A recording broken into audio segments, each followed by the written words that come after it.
I'm glad that everyone is all right. Speaking of which, this piece of amber is... a remnant of Nestia's core flame. To get to the throne at the treetop, gather the embers before you with the golden bough of vows, and present it to the divine butterfly. Whoa! Where did you come from? You finally appeared, Lady Calypso. Yes, it's been some time. The battle just now was a true delight, and I feel quite elated. It seems like I'll really be able to rely on all of you to reclaim my true form. Lady Trienne, how does the golden thread react to her?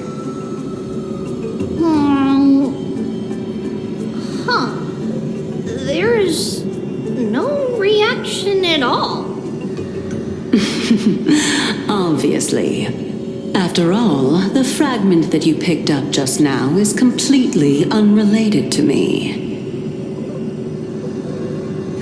All right. Just do as I say. If you're able to pass the trial, I will tell you everything truthfully. Another trial.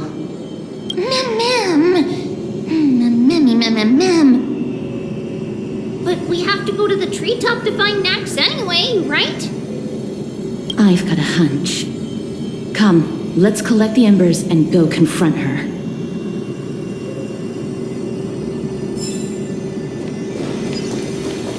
According to Calypso, we just have to gather the embers before us with the golden bough of vows.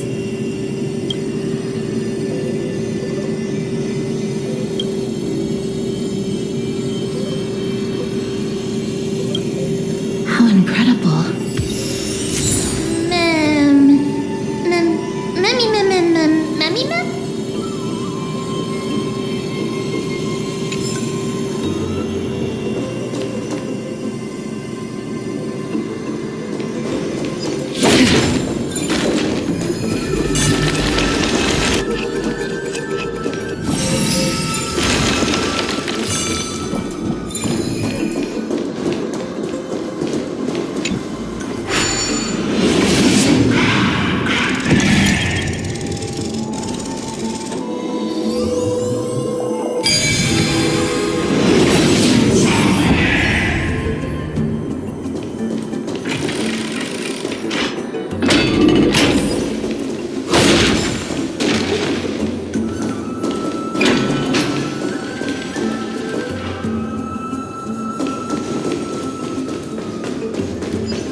It seems like you managed to gather the embers. In that case, just offer it to the divine butterfly. It'll be fine. Let's just do as she says.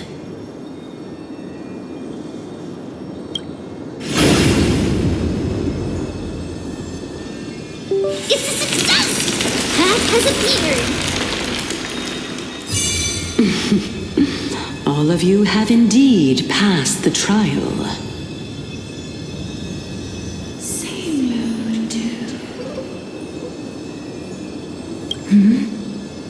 The sound of a butterfly's wings.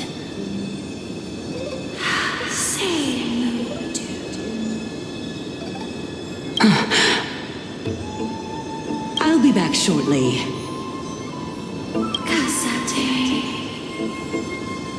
Of course, our promise still stands. But now, it's time for me to sacrifice myself.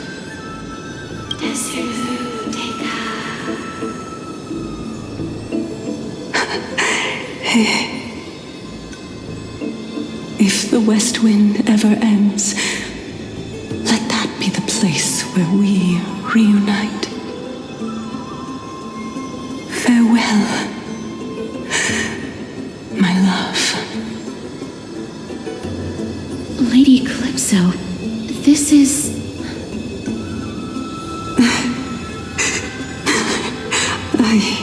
It's nothing much. Thank you so much for your help. Now, it's time for me to fulfill my part of the promise. Well, in that case, I can start.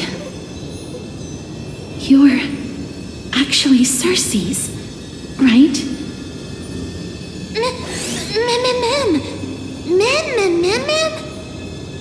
Oh my. The children of humanity have passed the final trial at last. I was wondering when you were planning to expose me. How did you know? The riddle-like trials, your distrustful yet sincere character, referring to Nestia as your love, and...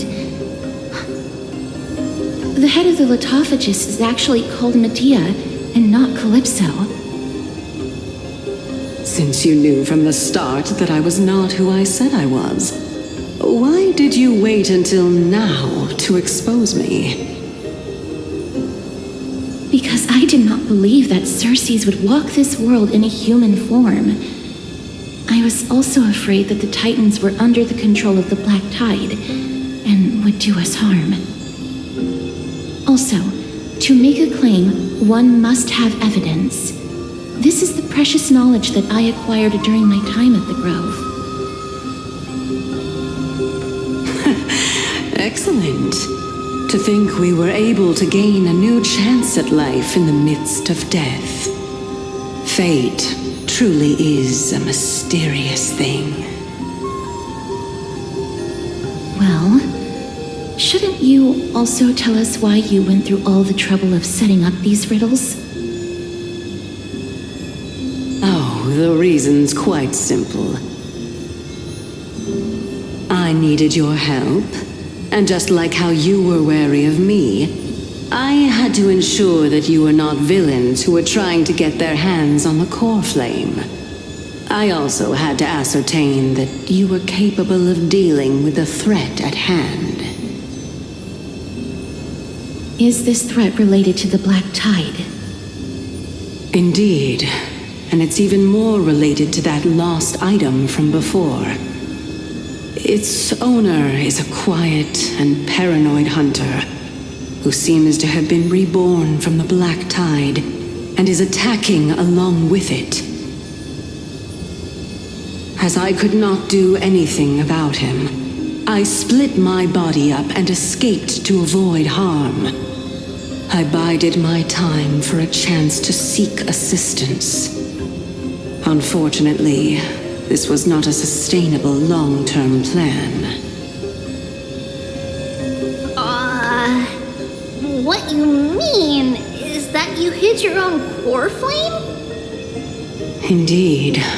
I split it into 3. I hid one within the golden bough of vows, and sealed another in the amber, along with Nestia's remaining embers. As for the last one, it's currently in Anaxa's body, which is in dire need of repair. What? Do you mean that you're using such a method? After all, the scholars of the Grove have always been willing to lay down their lives to defend my core flame. As a respected god, it would be too embarrassing if I were to do nothing and simply watch the children of humanity give up their lives for me. Especially that heretic named Anaxa. He did not even hesitate to tear his soul apart and use it to perform a miracle. He trapped all the creations of the Black Tide within the grove so that they would not be able to harm others. His way of thinking was so out of the ordinary that I felt it would be a waste for him to meet his demise in the Black Tide. And so, I decided to save his life. Of course, this also meant that I was able to conceal myself and remain hidden. Well, that's also an equivalent exchange, right?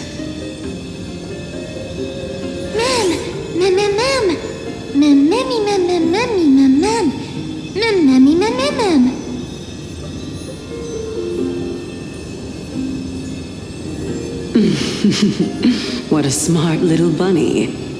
This way, I'll be able to regain my true form, and you will be able to bring the core flame and your teacher back to Arkama.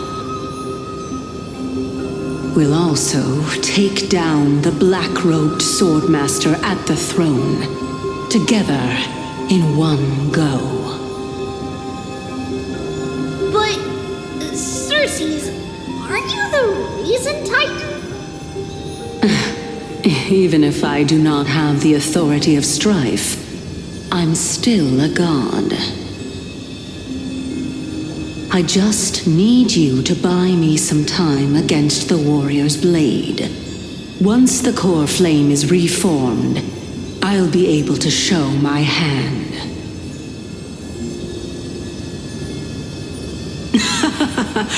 Excellent.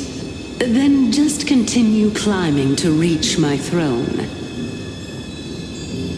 Turn the golden bough of vows into firewood to reignite the core flame of reason.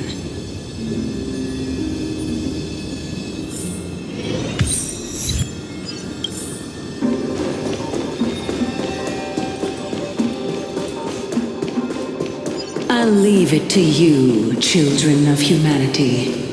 May you be blessed with good fortune. It seems like a fierce battle will be inevitable. Don't worry, Trigan will protect everyone!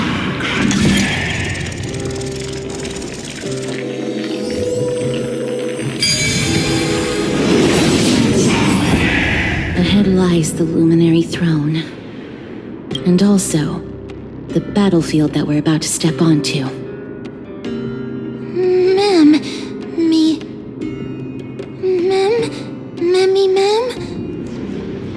Memmy, what's wrong?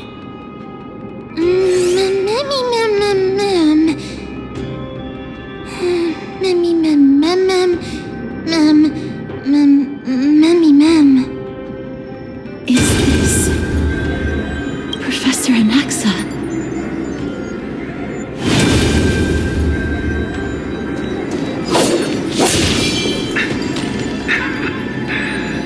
My eyes can no longer see. No matter. All I have to do is to place this body at the core of the array. For the sake of Emporius. Die with me, Titan.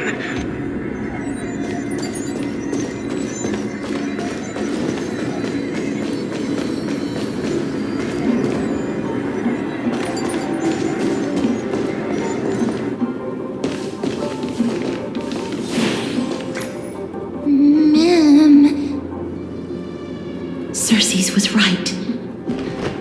He's indeed here. Who is this black-robed guy?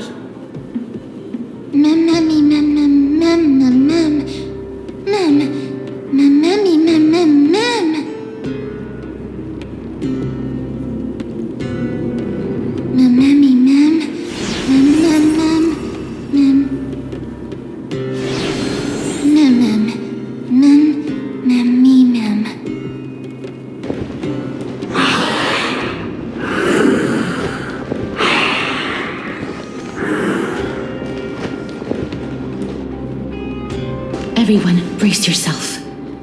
This must be the hunter reborn from the black tide that Circes was talking about. The black sword and cloak. The owner of the piece of cloth. The north wind that sent over the deathly fog of Thanatos. You're not demigods. Stand down or die.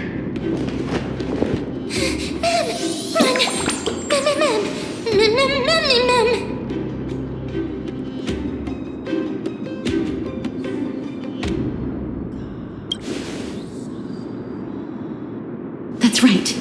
Let's do our best to buy time for Circes. Trian will also protect everyone! Trian is brave! Miss. Only this time, may death protect us.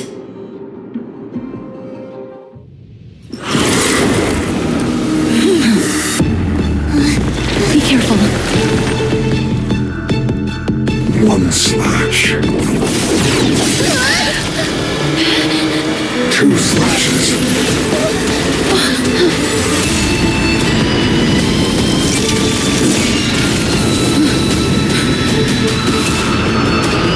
Three slashes are enough.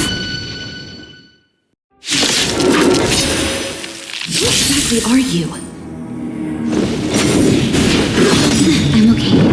Score. Target sighted. All units on alert.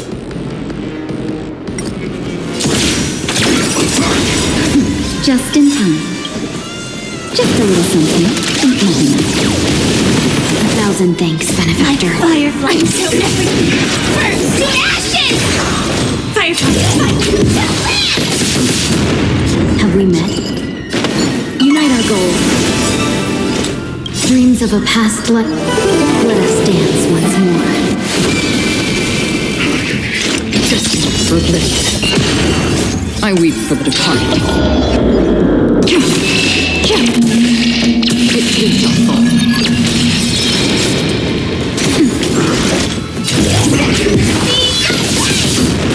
So powerful. Circes was right. No holding back.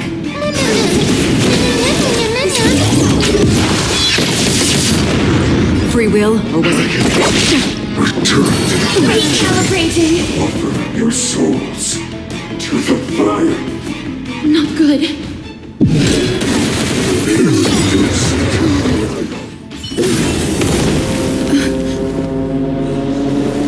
In that case.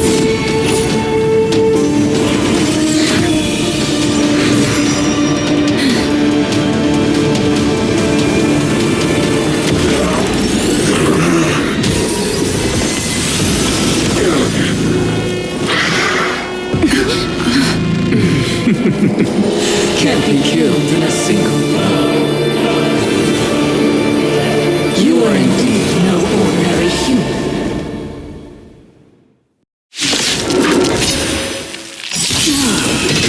How annoying. Children of humanity, don't waver now. Since the ambush failed, it'll be difficult to find another opportunity. Professor Natsa? It's Circes.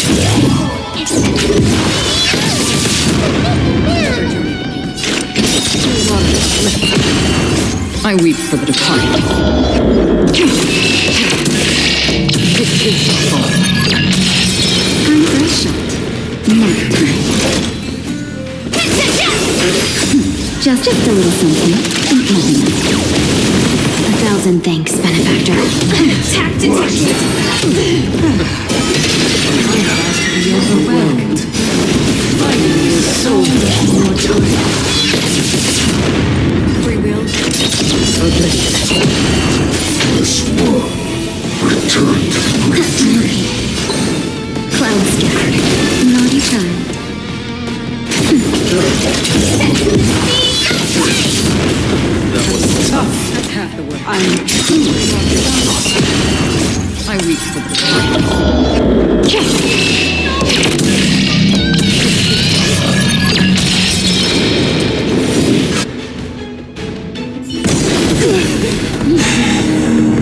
This is bad. Century Gate,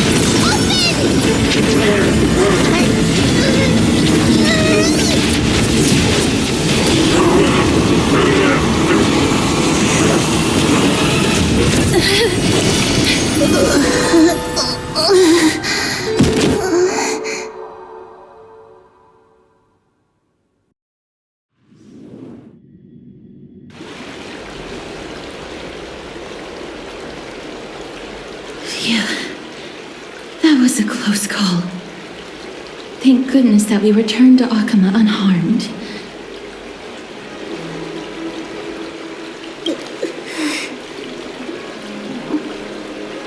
little cast.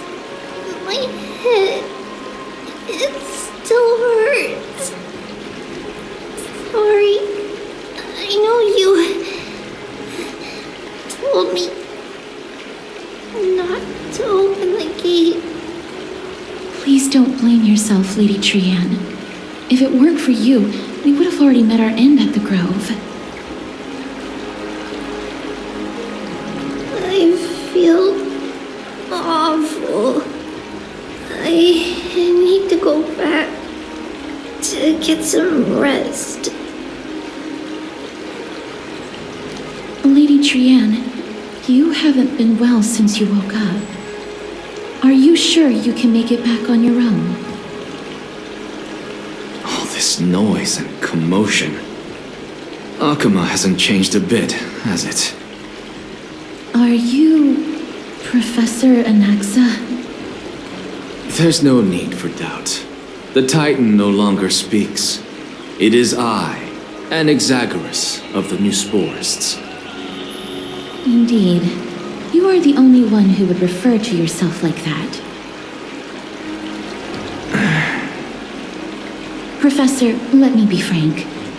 The mission Lady Aglaya entrusted us is to search for survivors, uncover the truth about the disaster at the Grove, and retrieve the core flame of Circes. That does not surprise me. And now, I'm a survivor who witnessed the entirety of the disaster, as well as the defenseless bearer of a core flame. Are you going to bring me to Aglaya to fulfill your duty? That is indeed my duty, but I prefer not to present you to her as a captive or spoil of battle. Fine. There's no need to make your life difficult. I'm not against meeting that woman. But I have some things to take care of first. The families of some of my fellow Grove scholars live in the Holy City. Before we meet Aglaya, I want to visit them. Because Lady Aglaya will probably be against it. Let me guess. That woman will not only prevent me from visiting the families of the deceased, but will also suppress any information about the Grove. She's always been that cold-hearted. My fellows at the Grove gave their lives defending the core flame and fighting the Black Tide alongside me. Their families deserve to know the truth. You intend to do it without her knowledge? Do you really think that woman would treat me well, even if I behaved and proved my loyalty? I wouldn't mind seeing a bit more anger on her face. Are you going to stop me, Kesterus? I will accompany you, but please understand that Lady Aglaya has her own considerations. You truly have the makings of a fine scholar, putting yourself in other people's shoes like that. Let's go. I won't go overboard. So, after all these years, you and Lady Aglaya are still... Neither of us is narrow-minded. You should know the root cause of our conflict.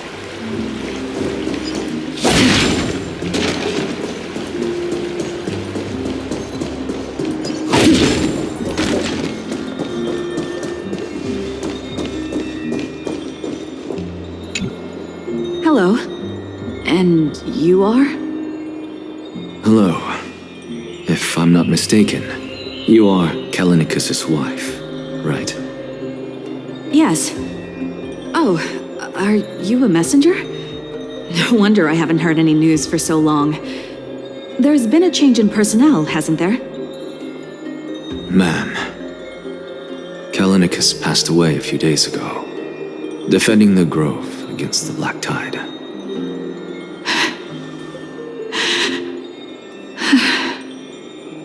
So, did he manage to defend the Grove? Huh? Yes. He managed to protect Cersei's core flame at the cost of his life. I see.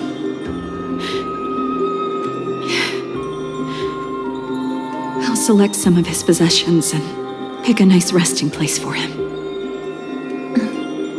Please let us know if you need any help, ma'am. I come from Kremnos.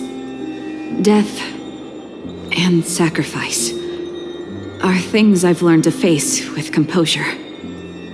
You know, Kalinicus, even though he was a scholar, he'd always ask me to teach him how to fight whenever he came back.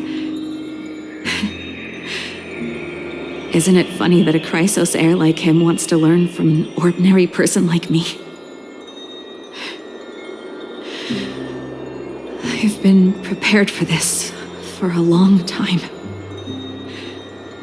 In times like these, any ordinary goodbye might just turn out to be a final farewell. I'm really sorry. There's nothing to be sorry for. I was once a warrior, and I'll find my way back to the battlefield someday. With the coming coronation of the new king of Kremnos, I'll take up my lance against the creatures of the Black Tide and seek vengeance for my husband.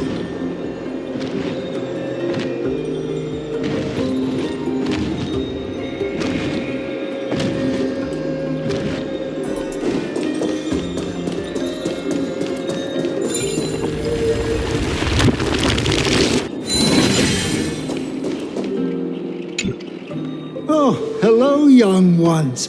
Is there anything I can help you with? Are you the father of Kenani and Artakama? Ah, yes. Did my daughters cause trouble at school again? Alas, forgive this old brain of mine. Both of my daughters graduated long ago, and they are now scholars at the Grove. As I get older, memories from years past tend to blend together. What's the matter, young one? Why so quiet? Did my daughters really get into some trouble? If they refuse to apologize, just let me know. Their old dad can still talk some sense into them. What should we do? I really can't tell him. Mr. Fabio, the Black Tide took Kenani and Artakama. What? They fought until their last breath against the Black Tide to defend the Grove.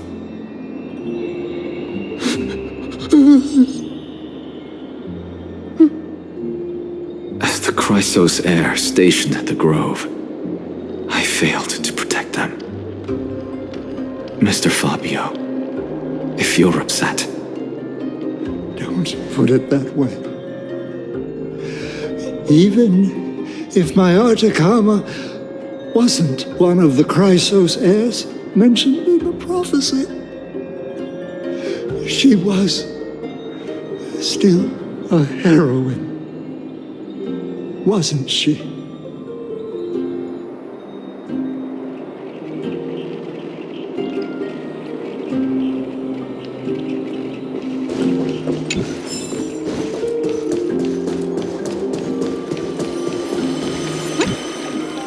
What's wrong? I'm busy. There's a lot going on in the city, and I've got my hands full. Mister, we're sorry to bother you, but... No, wait, Lady Castors, did Lady Aglaia send you because of some mistake I made at work? Keep your cool, Titus. I'm Anaxagoras from the Grove of Epiphany, and a colleague of your father, old Titus. A few days ago, your father passed away. Wait, what? My old man died?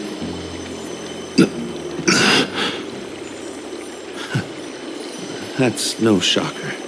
At his age, he was due for the River of Souls any time.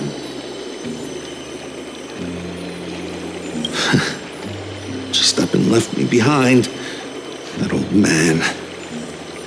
I've been telling him for ages to stay in the Holy City and enjoy his retirement. But no, he just had to go off to that grove and mess around with those scholars. Still wouldn't budge after all those arguments. That stubborn old thing. I already got him a retirement home and was waiting for him to come around. All my effort is wasted now, and he didn't even give me a chance to say goodbye. That bull-headed old man, stubborn as a mule.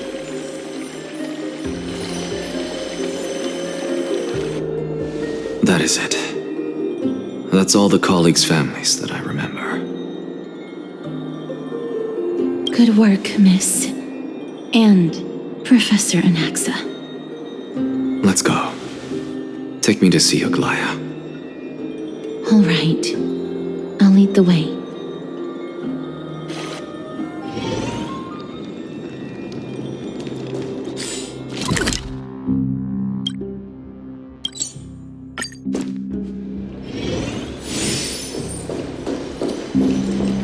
Miss Castors, my lady, you're back. Hello. We have an important matter to discuss with Lady Aglaia. May we trouble you to inform her of our presence? My apologies, Miss Castors. Lady Aglaia has just informed me that she has no time to receive anyone at the moment. That's just great. She refuses to even see me. Answer me this, friend. Did Aglaia order you to take me directly to prison? Who are you? Please don't jest. It's possible that she really is busy. Let's wait here a moment, and I'll try to contact her using the slate.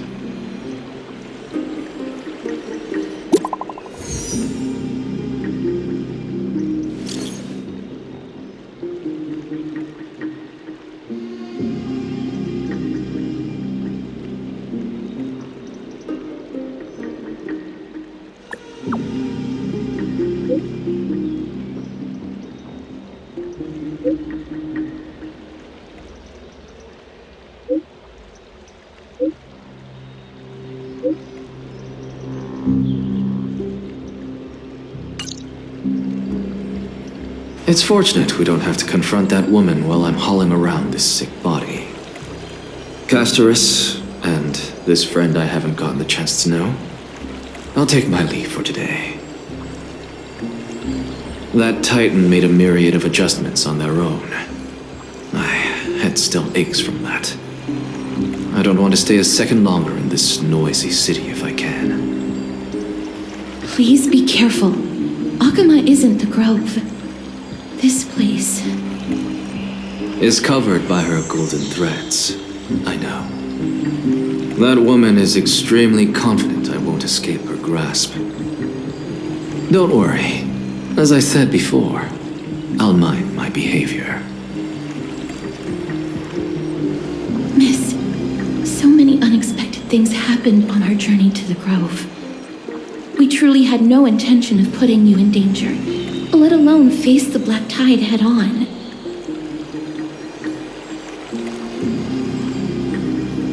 Please do not underestimate the threat the Black Tide poses.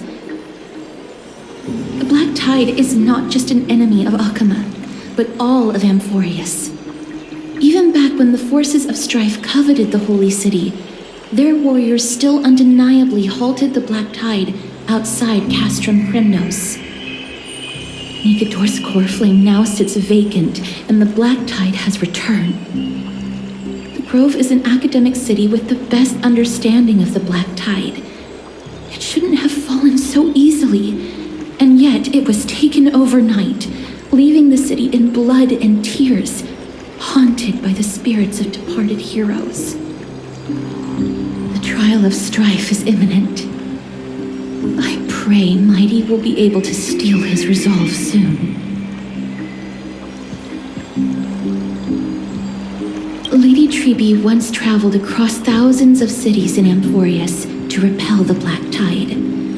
But even they have no recollection of this powerful enemy in all their journeys. Perhaps the fall of strife has triggered even more terrifying events in unseen places. As for me, I detected a strong stench of death from that entity, but it wasn't because it had a connection with Thanatos. I'm afraid it's purely because it has sent countless others to their deaths. Speaking of Thanatos, Miss, there is something else I wish to verify with you. You must have an idea of the curse I bear by now. I was born as the shadow of death, a poison shunned by all living beings. Yet when you caught me in the grove, I'm curious why you weren't affected by my power, Miss.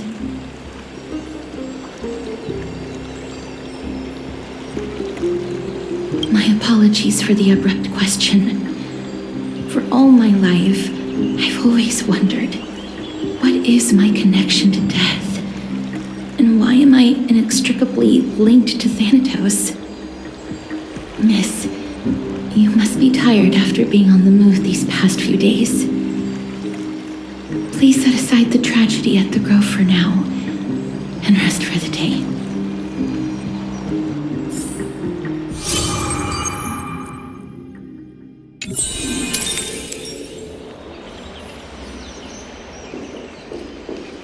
Miss, you must be tired after being on the move these past few days. Please set aside the tragedy at the Grove for now, and rest for the day. My apologies, Miss Castoris.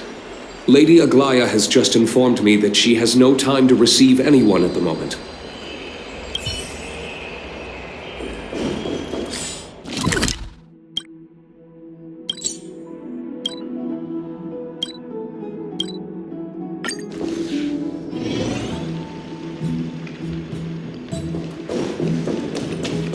I'd love to go in and take a look.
Trianne? What's wrong? Is there trouble at the Grove? Yes, I sensed something. It was fleeting, but very strong. It feels like they're in some big trouble. Trianne used the Century Gate again! Can you see what's actually happening? No, it's fuzzy like always, but the enemy's aura has disappeared. Maybe they've moved to a safe place? Let's hope that it's just a false alarm. We should place our trust in her and Castor's teacher. They will keep Trianne safe. Peggy, you're talking like we're little kids. One day, Trianne will reach her limit, and Treeby will take on the role of gatekeeper from her. We are all aware of that.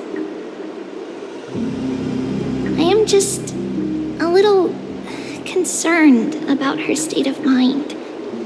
Trianne was already unable to speak, even in short sentences when they left. We want to say a proper goodbye at the very least. I will pray with you. Thanks. And Aggie, it looks like we will need you to come with us to the baths this time to unwind.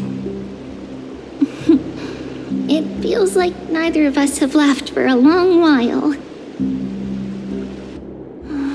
It's time to head out with the west wind! All right.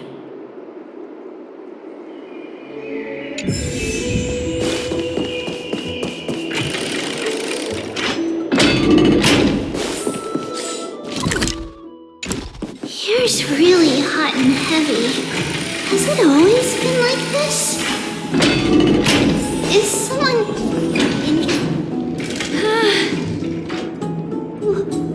What happened here? Watch out! Watch out! For the Kremnoan! Kremnoan? This is... their doing? Aggie, now's not the time to dwell on that. Let's help the injured people first. Excuse me! Coming through! Oh, you two are here as well. That's a relief. Even the Twilight Courtyard is involved? What in the world happened here? I actually just came to relax. But as soon as I got here, I saw all these people lying on the ground. I've examined them, and they don't seem to be seriously ill. It feels like they've just spent too much time in the hot water. Multiple individuals fainting simultaneously from the hot pool steam? Where is the manager of the baths? He disappeared, and no one knows where he's gone to. Some people have been saying that the Kremnoans are behind this. Lady Aglaya, what do you think about this? Let these people rest. The two of you, please come with me. Have you thought of something, Aggie? Yes. While their intentions elude me, it's time to bring this farce to a close. What's going on?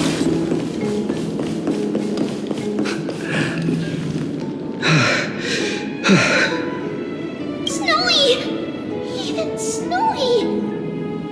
The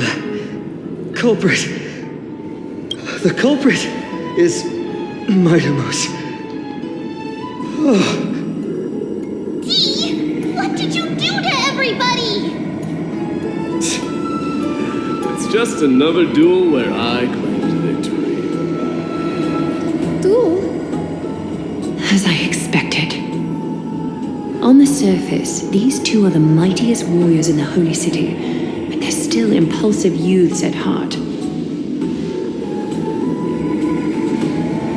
Speak up, Mighty. Tell us exactly what kind of foolishness you and Finan indulged in this time.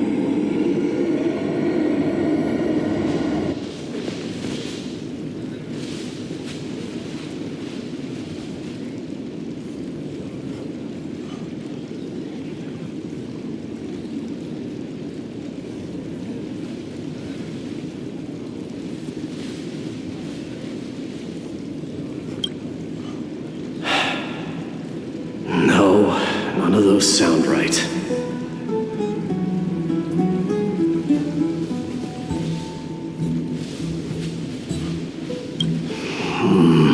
Forget it.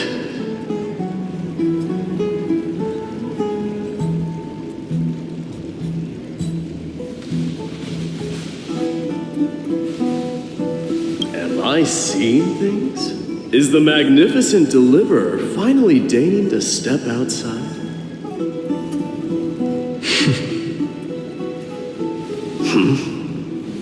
What kind of response is that?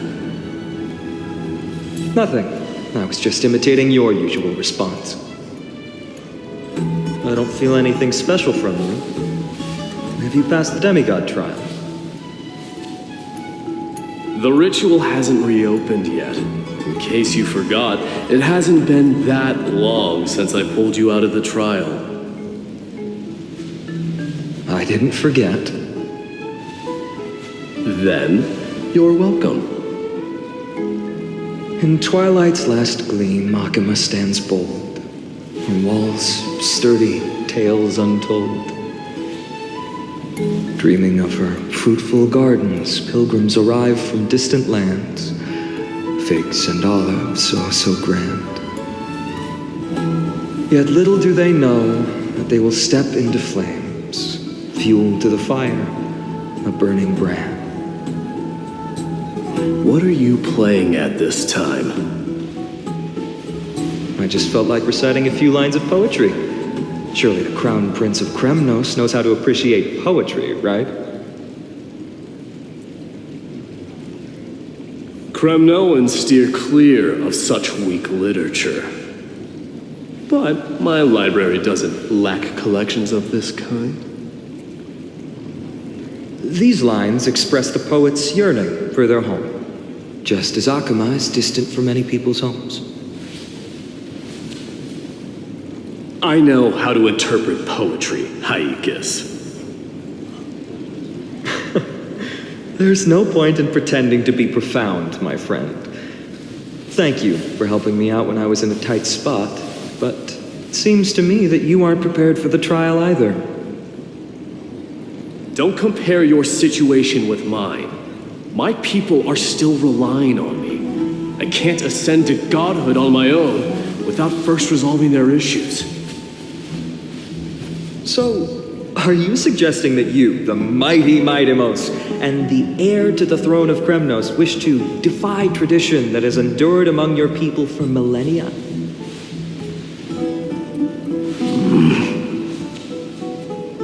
I'm still thinking about what I should do.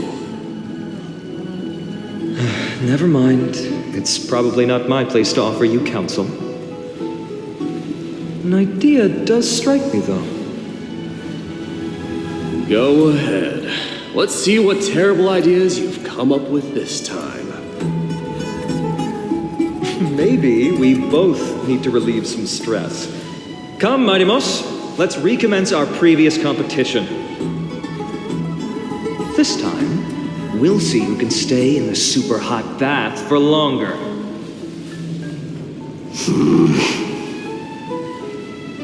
What? Are you chickening out?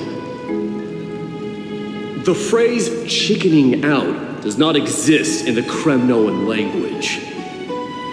I just find the situation absurd, that's all.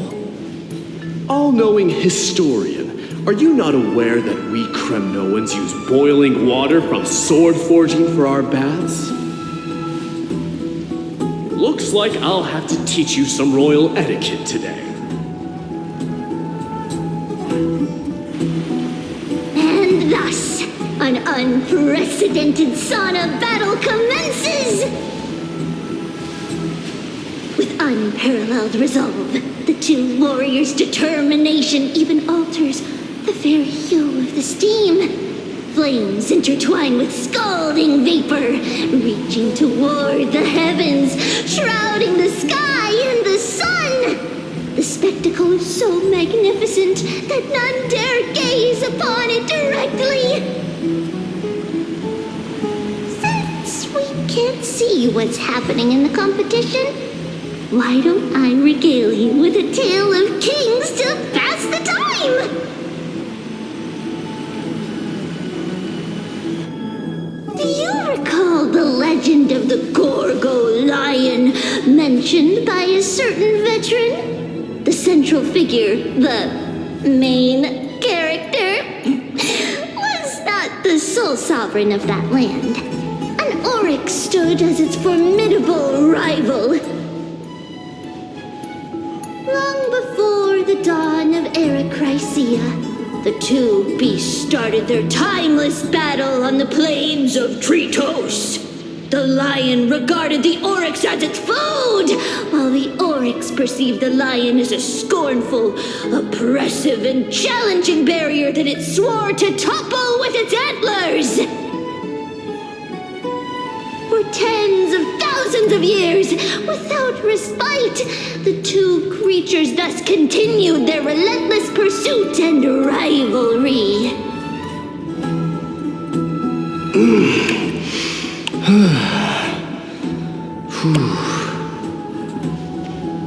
It fixated on its rival's fleeing form in the chase.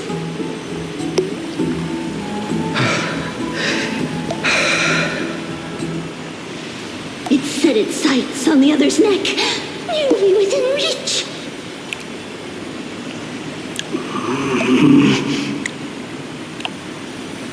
It was stuck in a corner.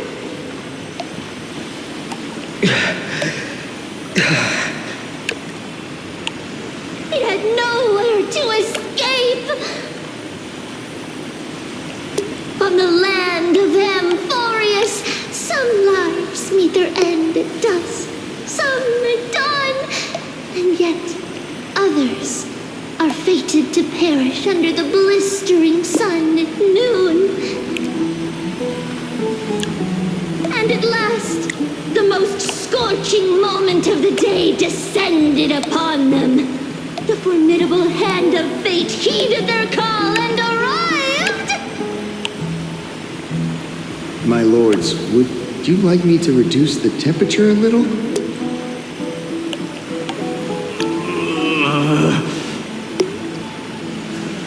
What? You're chickening out already? Get lost. Are you asking me to get lost, or...?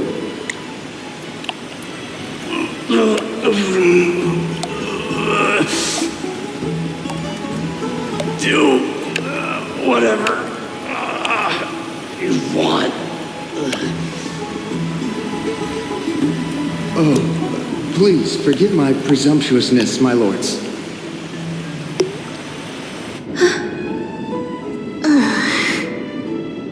What a spectacle of folly. This is what you get for daring to challenge a Kremnoan without understanding your own place.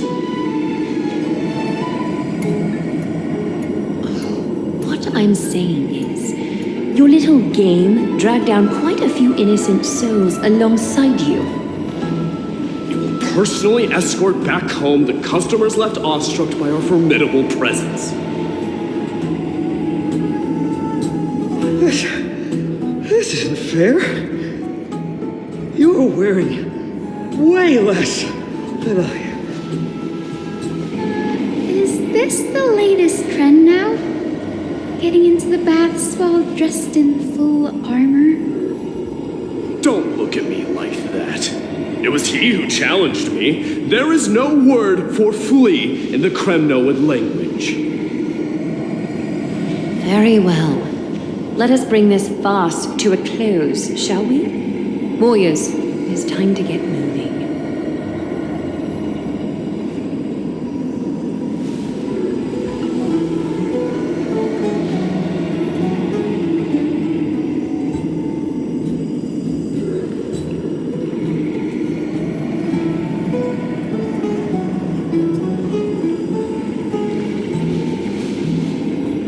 Alas, the flame chase journey is destined to be a lengthy one, replete with obstacles.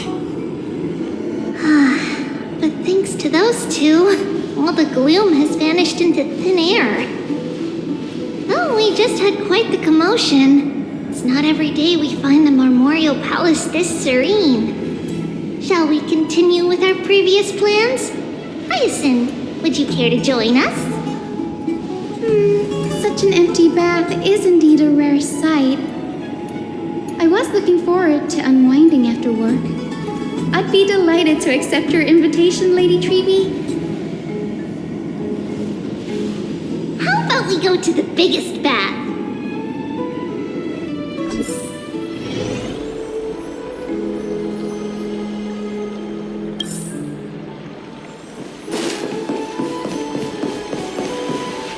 Let me check. The water temperature feels just... So, how is the feeling of having the entire...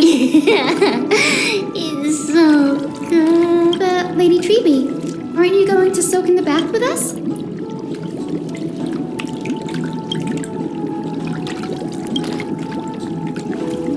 We will have to pass. After all, we've become children. Please understand that she can no longer endure the heat of this pool due to the blessings of Janus. Oh. Are you curious about us, Hyacinth? I am, but something tells me that it might be better to change the topic. Don't get all nervous. It's not something we can't discuss. The truth is, a long, long time ago, we were a mature adult just like Aggie. Then, because of reasons, we inherited Janus's divinity and gained the power of passage. And in return, the price we had to pay was the splitting of our soul. Each opening of the Century Gate intensifies the strain on Treeby and the others. They are gradually regressing towards infancy, both in body and mind. We don't know what awaits us at the end either, but anyway, that's why we've turned into children. In that case, when you opened that giant sentry gate above Akama during the battle against Nikador... Well, there's no way around it.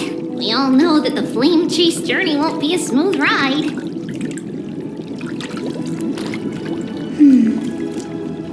Maybe we can find a way to fix it. The primary research focus of Noosporists is the soul. We explore its depletion and methods to restore dispersed souls. As long as research continues, there might be a breakthrough that can help. We will do everything we can. So your first reaction is in fact denial. You're indeed an Access student. I look forward to your good news, Hyacinth. Now there's another reason to look forward to tomorrow.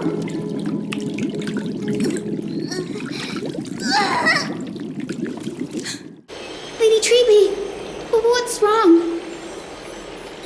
Something's off. It's that strong feeling again. Is it Trian? Wait, no. It's not Trian this time. It's Trinan. Trinan is in danger.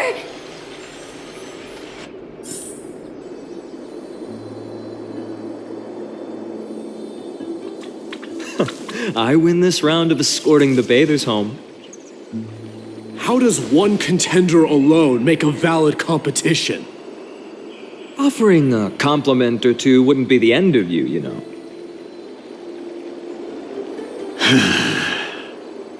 Haikas. What is that word? Is that your native tongue? It means hyena. I'm likening you to a weak hyena. By the way, you emphasized the completely wrong syllable. Though we've been acquainted for some time, I have rarely heard you talk in the ancient tongue of Kremnos. It's because I'm not exactly a master at it either. I can listen and read just fine, but when it comes to writing... You can write?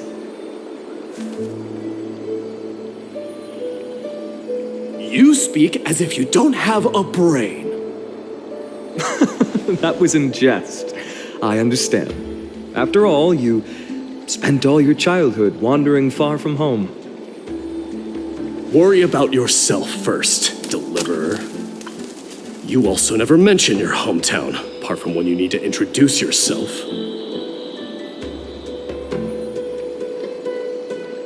Well, it's because there isn't much to say. Aedes Elysiae is simply a tiny village that disappeared many years ago in the flames of war.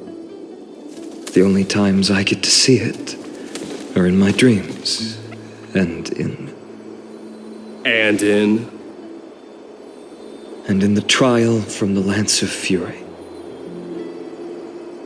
I knew it. Yes, I saw it all. Aedes Elysiae ablaze with everyone.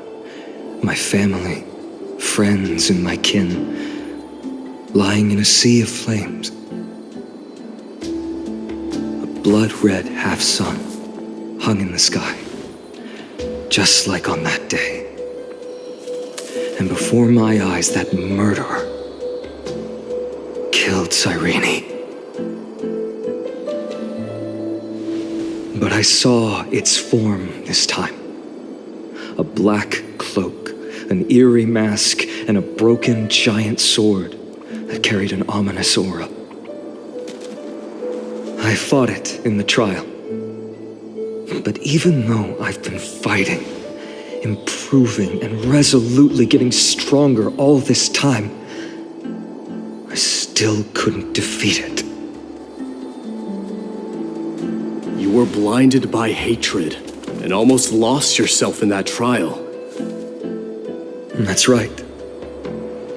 And that's why I am truly thankful to you, Mightymouse. You finally picked up some manners. Better late than never. Then what about you, Mighty? What did you see in that trial? What do you fear? There is no word for fear in the Kremnoan language. I'm getting the feeling that your language has no words at all. But to answer your question, I saw Akuma in the trial, as well as my old comrades, Hephaestion, Perdiccas, Ionius, Ptolemy, and Possesta. Ever since I returned from the Sea of Souls, these five have been by my side. We faced life and death together during our days in exile. Those 10 years were arduous, yet filled with moments worth treasuring. Each night, we would gather by the campfire, savoring honey brews and singing our hearts out. The wind in the wilds of Amphorius smelled like rust. Hephaestion would always tease me about adding goat milk to the honey brew, claiming I ruined the blood-red color of the drink. He had a scrawny figure, but was a relentless force on the battlefield, dispatching foes without so much as a blink. Perdiccas was an expert in concocting medicines, delving into all those strange folk remedies. Ionius was a swift runner and our most reliable messenger. Ptolemy was a real bookworm, always spouting off in chapters and verses. When we left Kremnos, he made off with a stack of ancient tomes from the Grand Library. Not like it mattered, as my family owns the library. And then there was Possesta. He was the silent type, but a truly masterful musician. This is the first time I've heard you mention these five, and their names. They died on the battlefield before the Kremnoan detachment managed to join Akuma.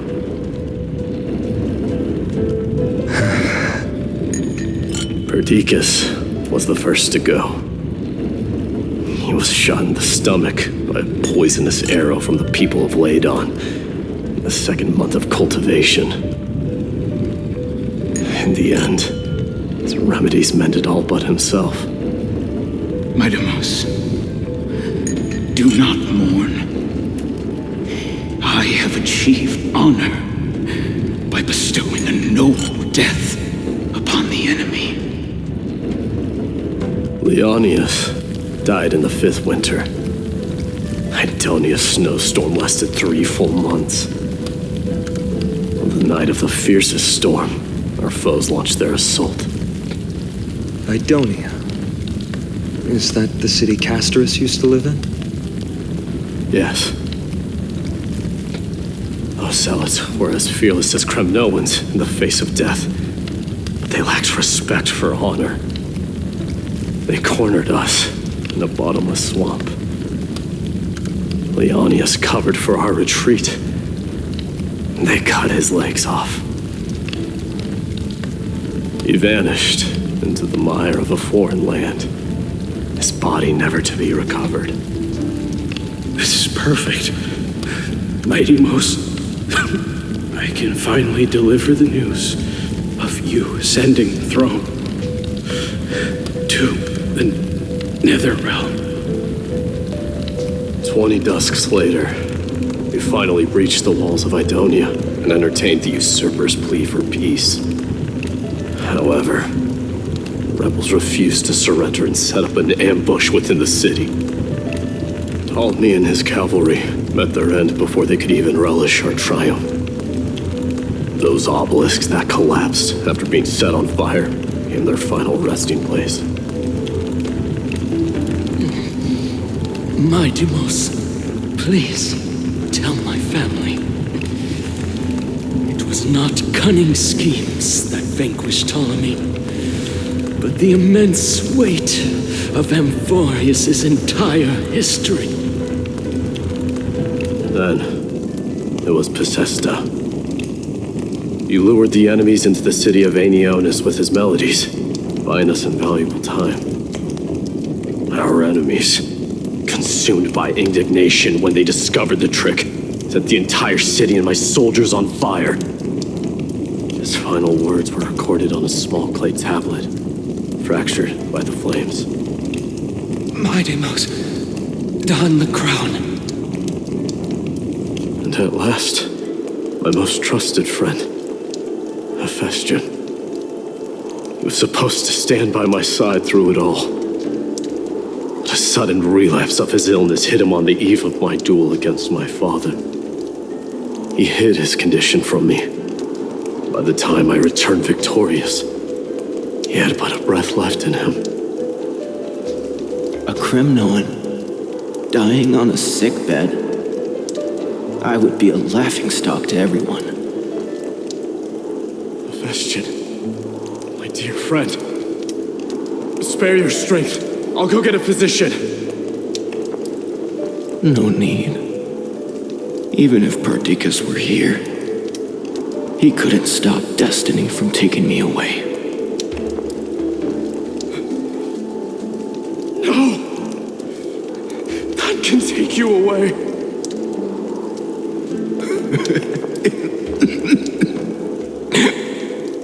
Mightimos, our king, do not shed tears for me. It's not befitting of your status. Farewell, my dear friend. You must lead us back home. What a grave trial indeed. Now I understand why you see immortality as a defect, or even a curse. My father threw me into the sea of souls to break the wheel of karma. But little did he realize it would grant me an immortal body and summon a fated revenge on his head. Following his demise, I considered leading my people back to our homeland. Kremnos had already turned it into a wasteland. Only darkness and insanity thrived there. Against the dissent of many, Krateros included, I made the Kremnoan detachment stay in Akama. But I know that their glory will never be doused out. The instant of strife shall inevitably arrive. If you take over Nikodor, then you must begin the journey back to your homeland. So, you hesitate because you think leaving your people in the Holy City is a better choice?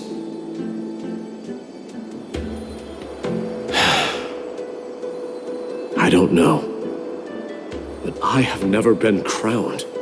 Those 5 were never endowed with any titles. None is aware of their glory.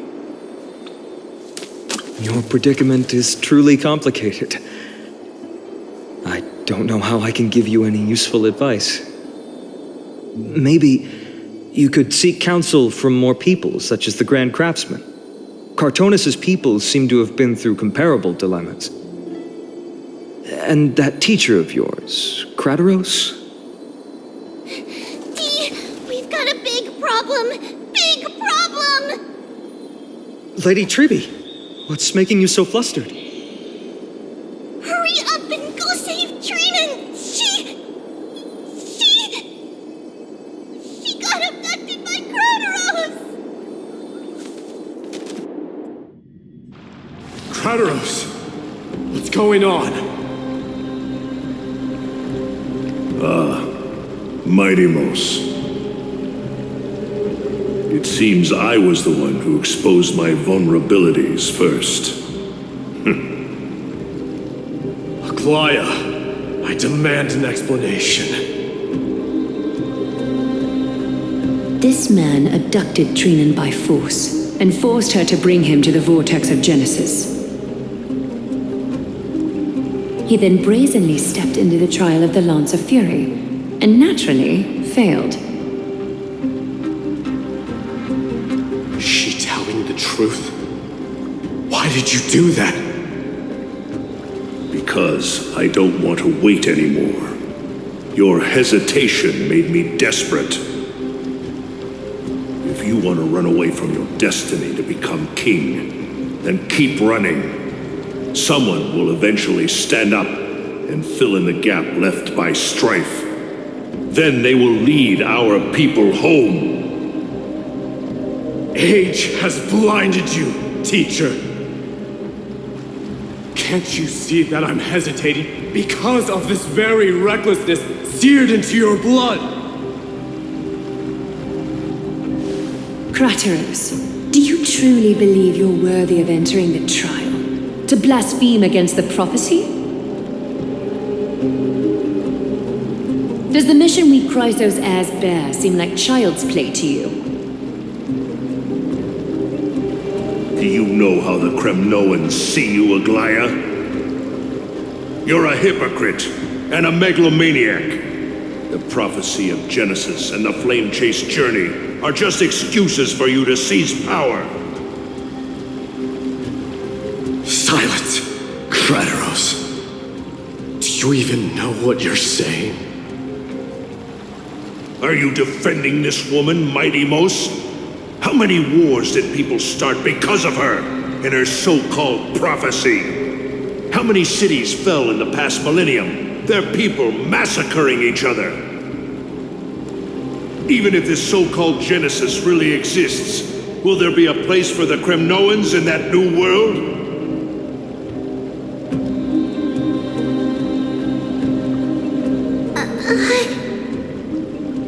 Are you done talking? By agreement between the Chrysos heirs and the Council of Elders, those who trespass upon the vortex of Genesis need not be tried by the Council. I am allowed to pass judgment alone. Krateros, your actions are unforgivable. I hereby sentence you. Aggie, wait! We have a proposal! Someone has to resolve this conflict between the cities. Lord Krateros did not use violence to harm us. We can sense that his anxiety stems from his concern for his people's future. Please, Aglaya, hear us out first. I'm listening. I'm sorry, Lord Krateros. We were so preoccupied with deciphering the fragments of prophecy that we neglected those of you not favored by its message. Your accusations were harsh, but justified. We wish to earn your trust and those of the Kremnoans. I think the best way to do that is to take you to witness the source of the prophecy for yourself. How are you going to show me something that has no form? You've heard about that Outlander, right? She has somehow made a connection with Orynyx and can completely replicate scenes from the past. We will ask for her aid. Tomorrow, at the Abyss of Fate in the Temple of Yanissopolis, we will show you everything from that distant memory, Krateros. A fair proposal.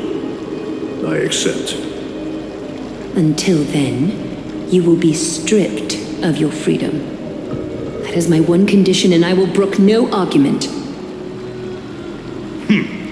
It is not the first time I've been made someone else's prisoner. Do as you please, demigod. Teacher, why did you do this?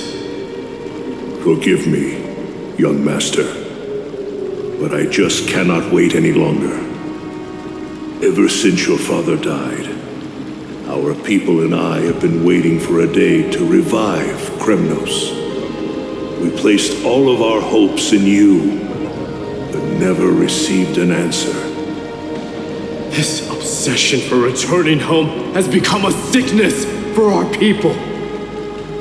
Wise as you are, I refuse to believe that you can't see the truth. You have a clear head, which is why you're also incomparably alone. A smart person can only choose to tangle himself with the mundane of this world. If you're truly capable of leading our people beyond this blood-stained fate, then prove it to me once more, Mighty Mos. Just as you did back then.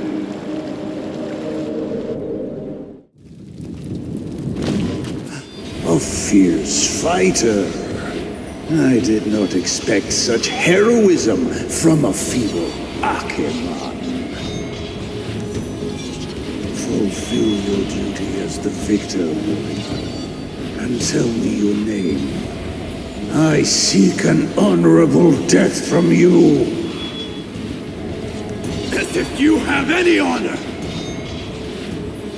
Listen closely. I am the leader of the Kremnoan detachment, Mighty Mos. I'm here to finish you, Father.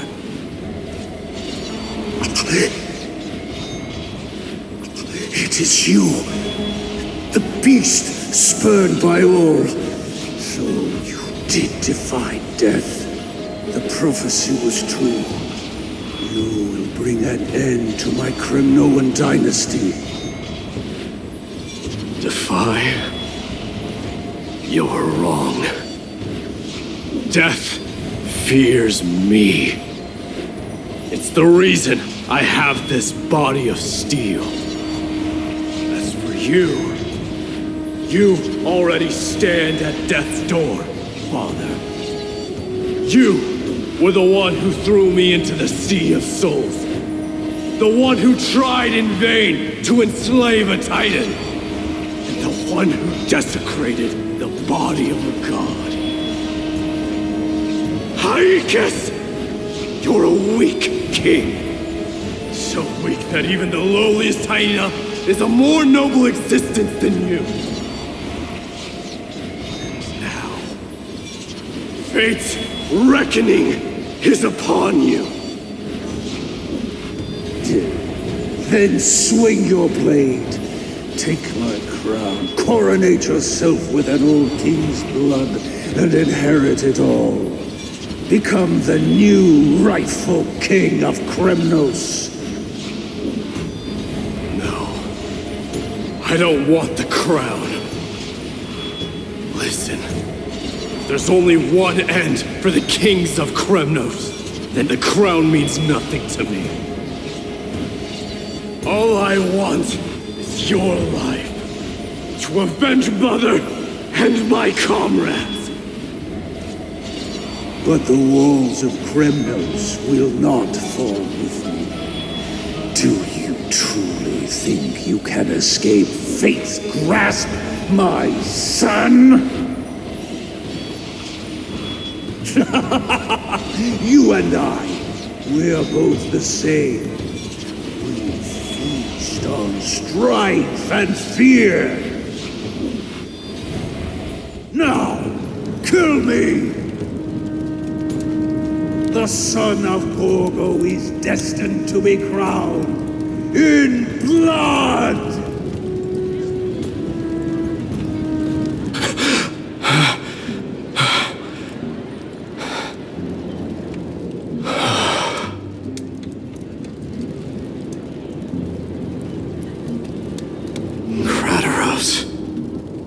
He said the Grand Craftsman Cartonus might have some suggestions. Might as well go see him. Grand Craftsman, how have you been? King of Kremnos it is. That you would come, I knew. You knew I was coming? Your matters, I've heard. The path forward you seek. Many questions you have. But before that, take this. What's this? A signet ring for the King of Kremnos. Belonged to your mother. Recast and restore it. I did. What? Mother threw it into the Sea of Souls. Long time to fish out it took. Very fortunate we were. I can hardly imagine how much patience and courage it must have taken to find such a small signet ring in the Sea of Souls. I owe you one. Gratitude there is no need for. Repayment for saving me, this is. Questions you bring with you, ask now.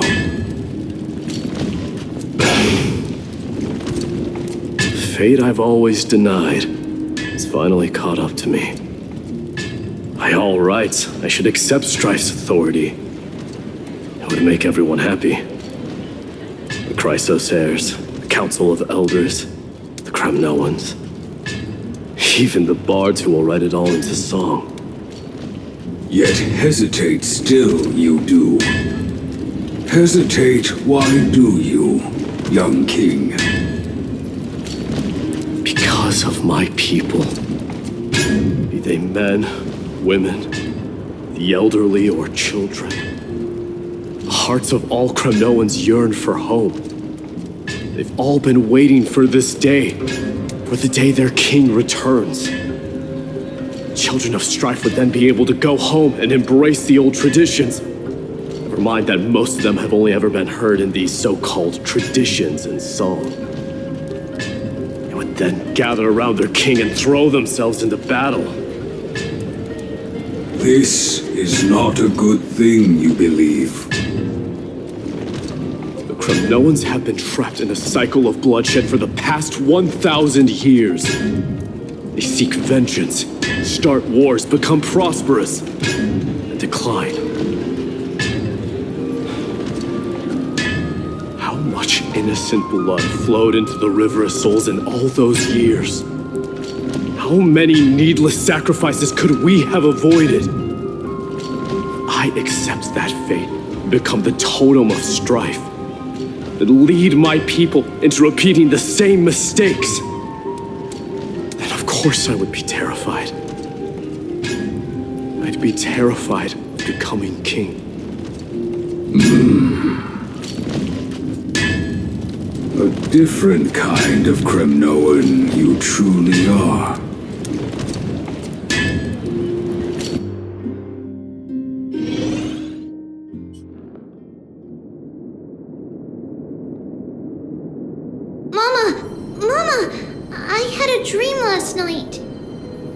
Oh, now what did you dream about, my darling Trebios?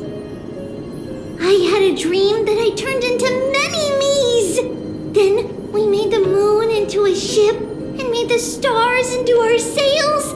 Then we floated on the ocean and let the wind blow us in any direction it wanted. Well, that sounds like a lovely dream.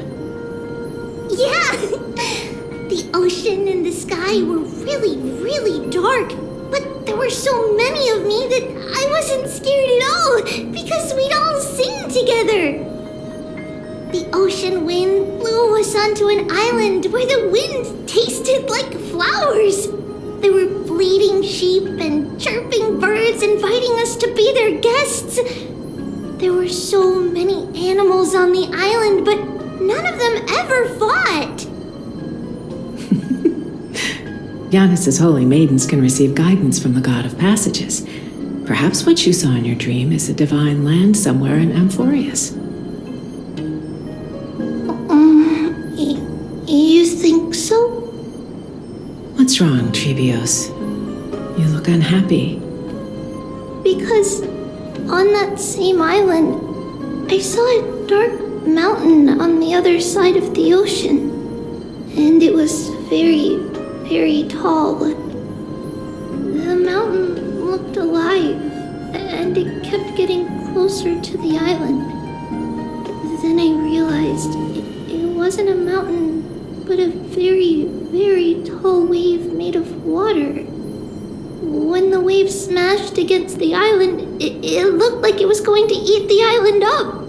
The small animals tried to chase it away, but they couldn't stop it. Then there was a bang and I woke up.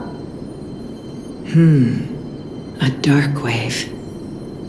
Mama, does something that scary exist in real life? Yes. Unfortunately, it does exist in Amphorius, but it's very far away from our temple. We call it the Black Tide, though it has nothing to do with water. It has no shape or form, but it can swallow up animals, humans, and even titans, turning them all into monsters. Oh, the Black Tide is a baddie. I don't want everyone to turn into its food. Can't we chase it away? Of course, my dear. You only need to behave well and listen to what the adults tell you. Study all the knowledge and etiquette you need, then grow up and become a proper holy maiden. The divine Janus will then give you guidance and help you light the way for the people. Wow, I'm gonna eat a lot and study a lot and become a holy maiden. But Mama, you said the Black Tide can swallow up titans too. What do we do if even Janus is eaten? If that happens, then the Holy Maiden will have to be the one to guide people on the right path. After all, we are the human avatars of the God of Passages, yeah? Yeah! But one person alone is not enough. Once you're older, you'll make a lot of friends. You must do your best to unite them, because that's also our duty as priests. Friends?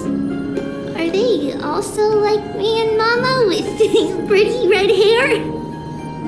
They might not, but they'll certainly be just as smart and kind as you.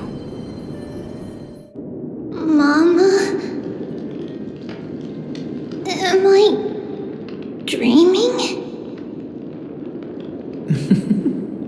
Don't be silly, dear. Of course you're not dreaming. I've always been by your side. What? Now be a good girl and call your friends over too. Let's play hide and seek, just like we used to, okay? My Trebios is the smartest girl. I'm sure they remember where everyone is hiding. The voice sounds so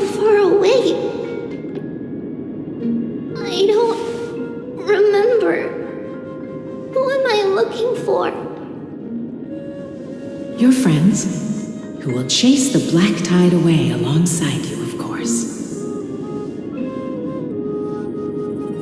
Is this from my childhood? I don't remember.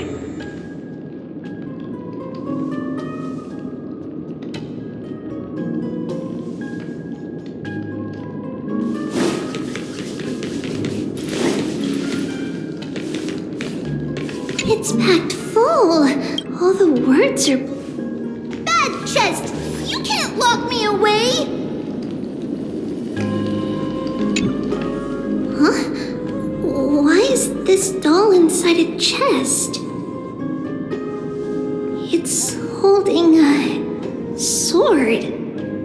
Why? Many years later, many brave warriors will board this ship. They're skilled combatants who fear no danger. Ooh, I can learn how to fight too and protect everybody! Silly girl. You're Yanisopoulos' holy maiden. It's not your duty to fight. There will be many others to protect you. All right. Then where will they come from? I believe one warrior hails from a lovely village where bulrushes flourish, while another comes from a magnificent royal city. Though each has their own troubles, both are ready to lend their strength for the ship's long voyage. In that case, let Trian fight by their side. This way, they'll always stay on course. How could I have known the name Trian back then? Was it just a coincidence, or...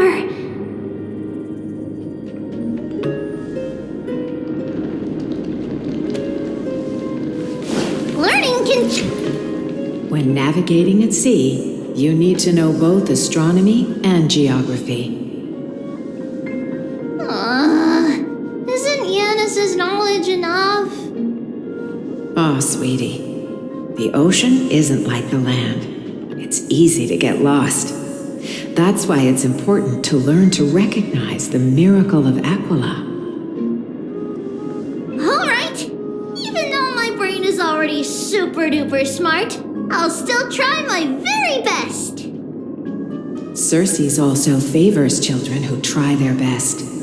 They will send a wise scholar as everyone's teacher to help you reach your dreams. I want to be a teacher too! Oh, wait, I'm super duper smart. So I want to be the teacher's teacher! Why not? But if you're going to be a teacher, you might need to tone down that hyper energy of yours. And Trinan can do it! She's well behaved and would make a great teacher! Mama and the others always said that I had a great memory. But now, I can't even tell if this is a memory or a dream.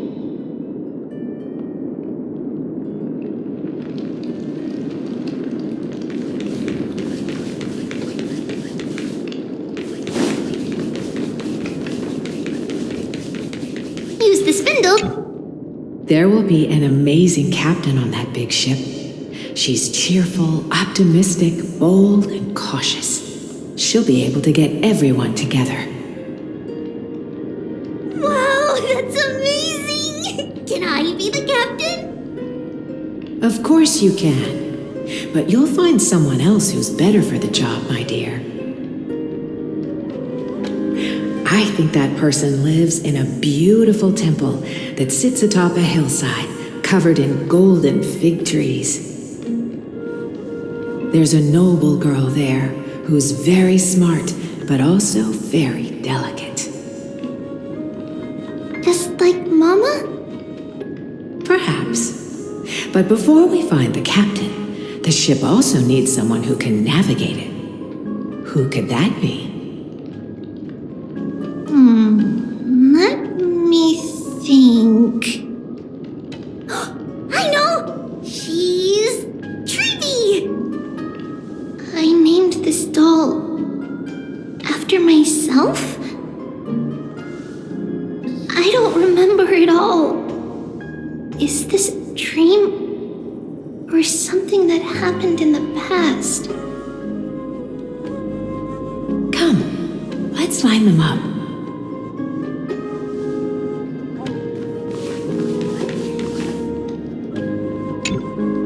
Now, Trebios, set them on this music box and let them compose a melody for our song.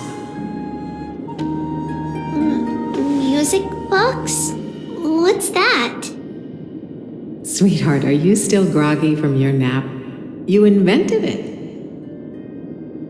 I invented it? What does it do? Oh, my lovely Trebi. You're usually so bright.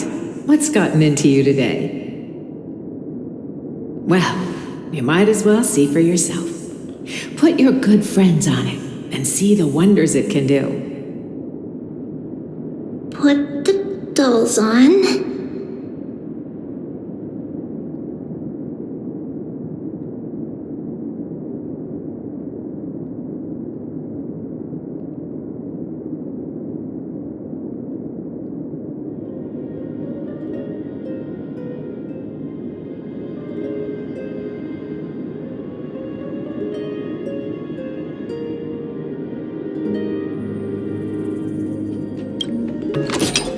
It's rotating, and I can hear something.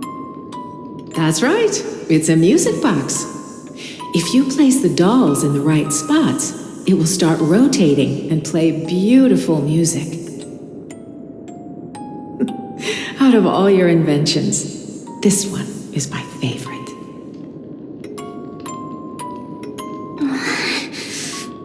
I don't remember.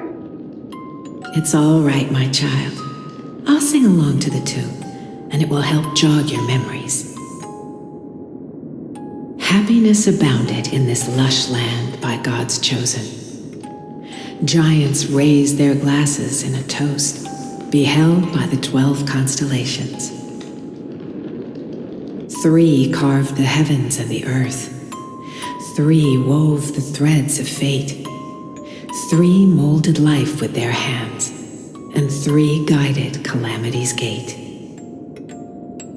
They declared the world too unstirring, hence wished endless laughter upon the living.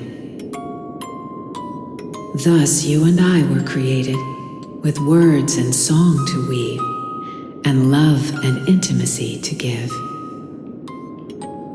Thus creation was complete. Who then will bear the weight of humanity's souls, to lighten the steps of the living as a whole? O great Kephale, all-knowing Father of stature so tall, yet low does their gaze willingly fall. With light of dawn heavy upon their shoulders, golden blood spills unto the land, converging into a boiling river that flows to the heroic heirs of this world.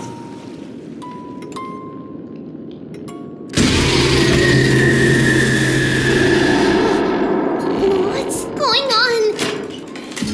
Oh yes, please lend me your ears.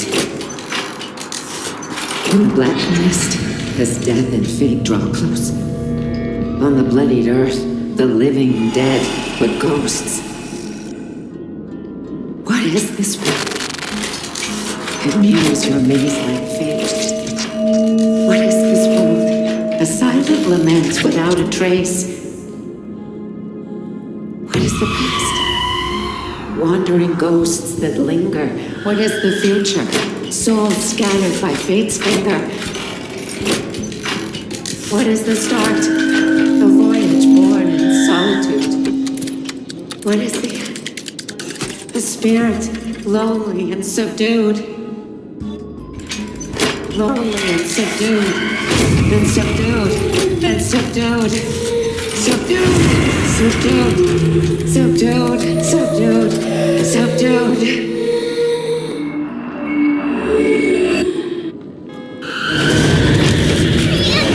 Trinan!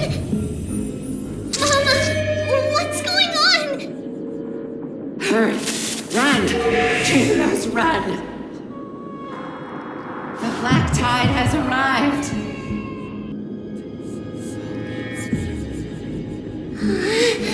Where can I go?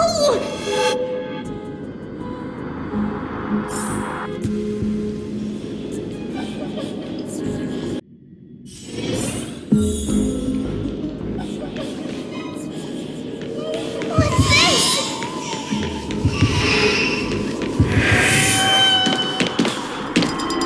Why? Are there dolls everywhere? This is the sacrifice of a holy maiden.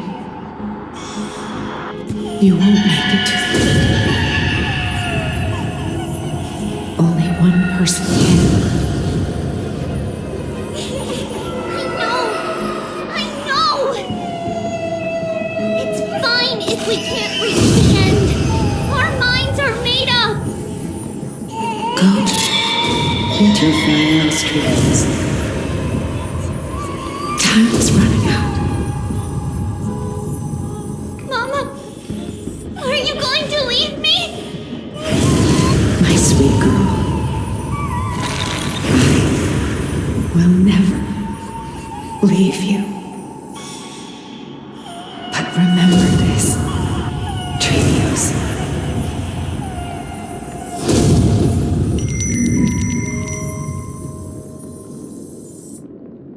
All shall bid farewell to one, and that person alone will witness the miracle.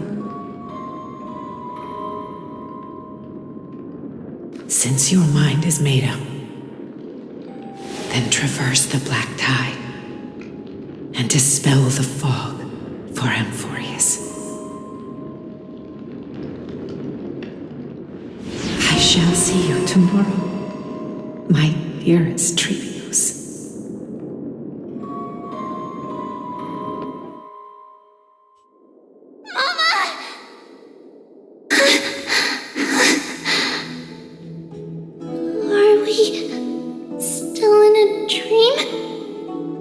Did you have a nightmare?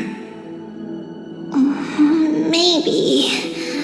But it's been a long time since we had any dreams. It's not yet the entry hour. You still have plenty of time to rest. No. Our heart is still racing. It must be that reckless Kremnoan soldier who startled Trinan, and you as well. If you want, I can pass through his chest with the golden thread right now. Aggie, cut it out with the scary talk. I'm just kidding. If I were serious, I wouldn't have waited until now. Do you want to talk about the dream? Keeping it bottled up is not good for your health. We had a dream about Mama. The dream itself was nothing. It's just the timing that feels a bit unsettling. You mean... It's Trian. Even if we refrain from ever using the power of the Century Gate again, her soul continues to slowly drift away from her body. There isn't much time left. Perhaps it wouldn't be such a bad idea to let her relinquish her role as the gatekeeper and live out her days as a carefree child. You have a point, Aggie, but our decision has already been made on that matter. I believe there's still another way. Souls will be spent until they dissolve into dust. Such is our fate. Once we had a whole and connected body. If that body were a tree, then its trunk and branches would share the same fate, decaying at the same pace. Now we are fragmented into numerous selves. Despite the absence of a trunk, we are offered another possibility. we can choose how our branches will perish in a way that is most beneficial to the flame chase journey. Compared with saying farewell to one person, watching many fade away before me is even more sorrowful. But advancing is the destined end of Yanis's trial. There's no retreat in our path. Don't feel sad about saying goodbye to us. We have already agreed on this, right? It won't be long before I forget what sorrow tastes like.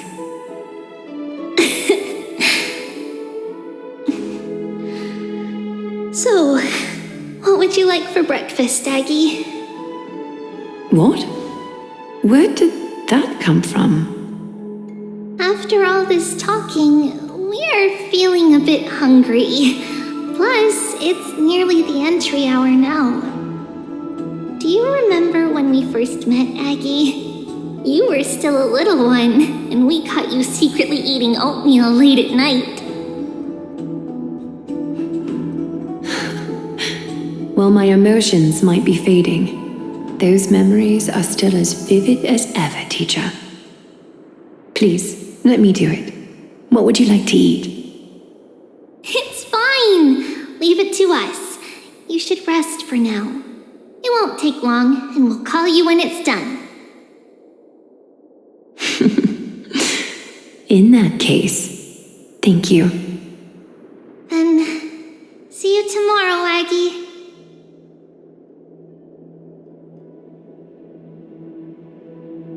Nevertheless, that nightmare is ominous. Memories are slipping away, even the image of Mama. Just as expected, another trip must be made into the abyss of fate. Hopefully Orynyx will be willing to help us.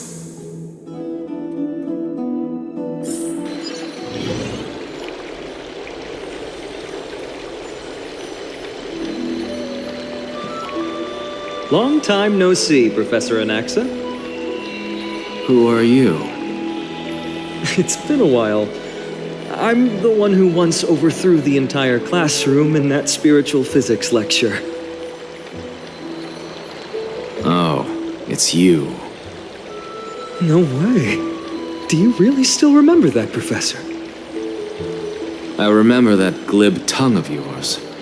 What brings you here? Surely you're not here to reminisce. You could tell. Of course. You only beat around the bush when you have a hidden agenda. That's not true. I'm here to seek enlightenment, as always. Could you please teach me everything you know about the black-robed swordmaster?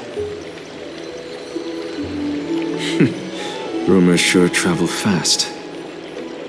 Unfortunately, I too know nothing about it. I can only tell you that it is clad in a black robe and wields a greatsword. At least, it looks like a greatsword. It's shaped like a twisted half-sun, and a peculiar dagger resembling a crescent moon. By the way, take this with you. I got it from the sneak attack. It's yours now. I was right. It is this thing. The one who torched Aedes Elysiae to the ground. And killed everyone. Don't try to be a hero. No one in Akama stands a chance against that thing right now. Is that what the Titan said as well? Not at first. But the god relented after having had a taste of its power. Even with the god possessing me, I couldn't fight against that blade. That incredible power doesn't seem to be granted by any Titan. Are you suggesting that it originates from beyond Amphorius? It's possible. Much like the Black Tide, no? Nonetheless, it's an enemy we must overcome. We? Drop the pipe dream, Phynon. No one wants to see you fall by their blade. His mere presence will endanger the Holy City and the Flame Chase. You know that I don't believe. You don't believe in the so-called prophecy, I know. However, I'm here to seek your assistance, not at the request of Aglaya or Treeby. I just want to eliminate a threat to the city I pledged to protect. That's all. The tragedy at the Grove must never happen again. Take a seat. Since you are sincerely seeking enlightenment, I suppose I can tell you one more thing.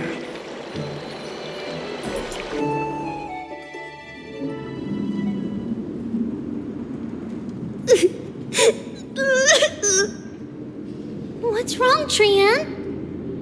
Nothing. Just remembering what happened at the Grove. Monster in the black cloak. So scary. Everyone in danger. Nightmare. I can't forget. Don't be scared. There are no bad guys here. Didn't you save everyone with the Century Gate, Trian? Trian threw it away. Far, far away. It's never coming back. We got back safe from the Grove because of you, Trian. You're the reason the Flame Chase journey can continue. Sorry.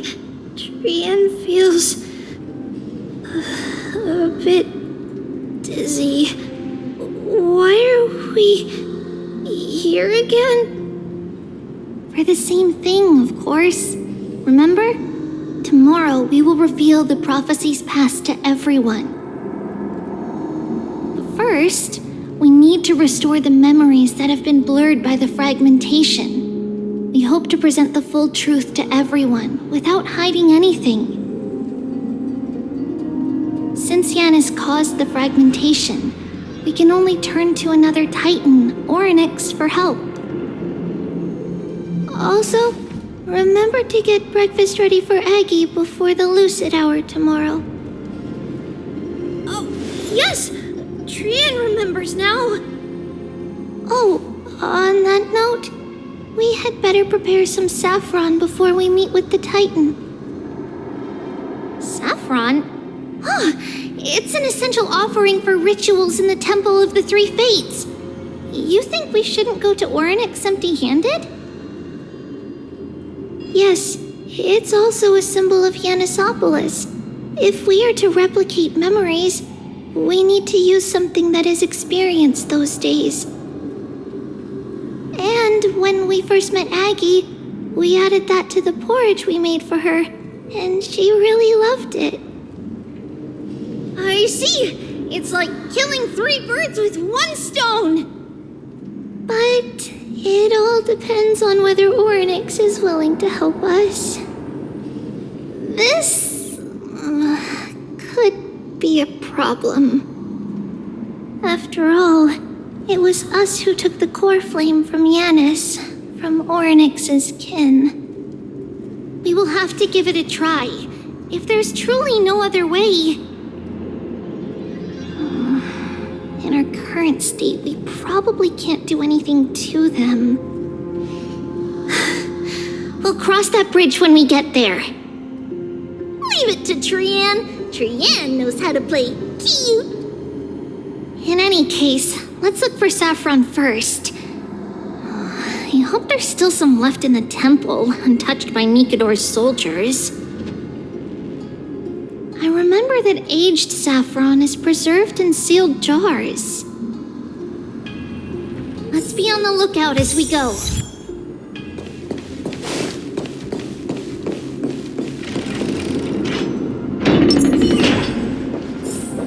It's a dead end ahead. Turn back, teacher. What? Aggie? Oh, it's an illusion.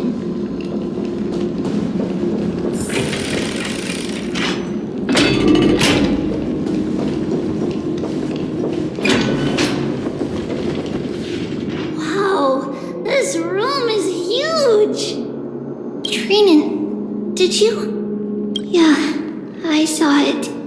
Was that a warning from Oryx? What are you two whispering about? Treeby? Trinan? Trian can't even hear our own telecommunication.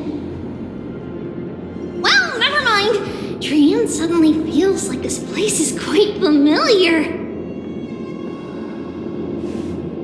Oh, there's a whiff of safari in this room. It's right over there. Over here!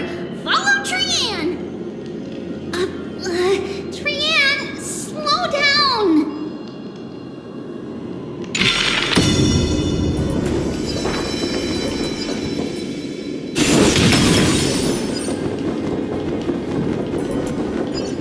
Even if separation is our fate, a futile death is not the solution. It appeared again! Right here! I summon thee, Oryx! Stir up ripples of past reverie! Something's appeared! Wait, we should read it first.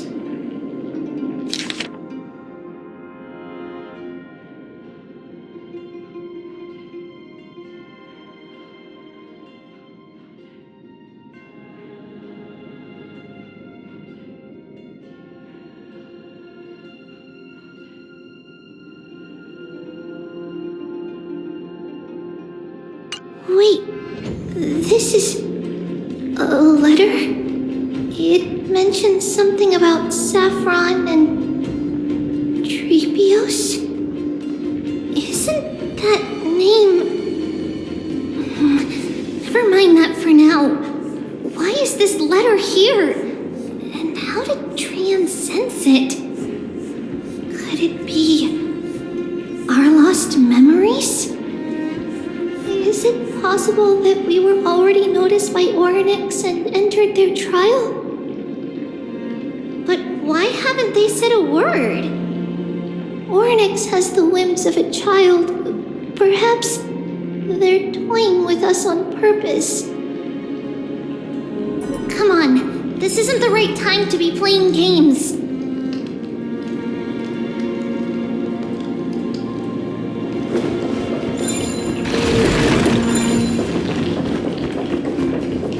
Separation and death are two sides. Reconciliation doesn't come easily for a mortal.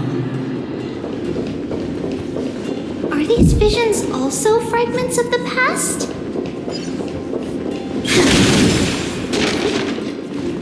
Treeby! Trinan! Look what I found! Is this the safari? Coming! We'll take a look. But Trian, there's nothing in here. What? It was right in the stolium. Huh? There's really nothing here. That can't be! I swear I saw it!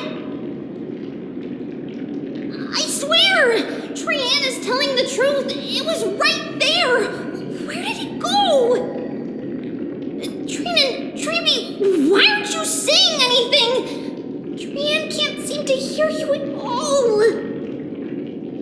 We were just lost in our thoughts. Don't worry, Trian. What you saw was likely, Yenna's hair. We must have startled it away. Okay. Could Oryx be trying to make us falter? But why would they do that? Something feels off. Treeby, don't you think this temple is a little too quiet? What do you mean? It might just be an illusion, but Trinan wonders, is Oryx really putting us through a trial?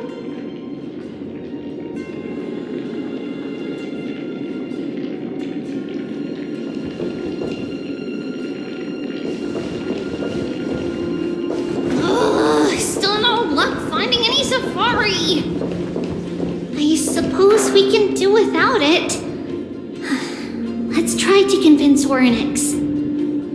At least they didn't toss us out straight away.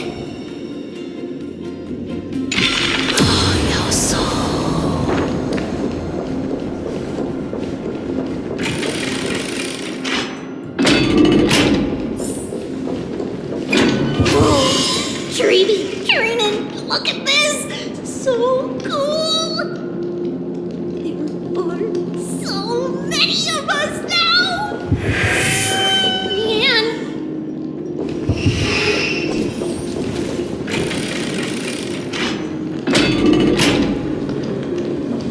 It's really quiet in here. Do all Titans live in dark places like this?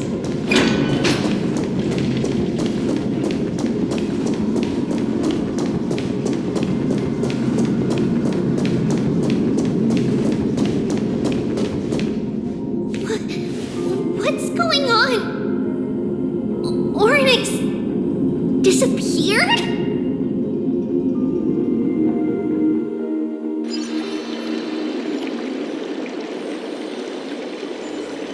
Are you saying that the black-robed swordmaster is not just tied to the Black Tide, but is also hunting for core flames everywhere?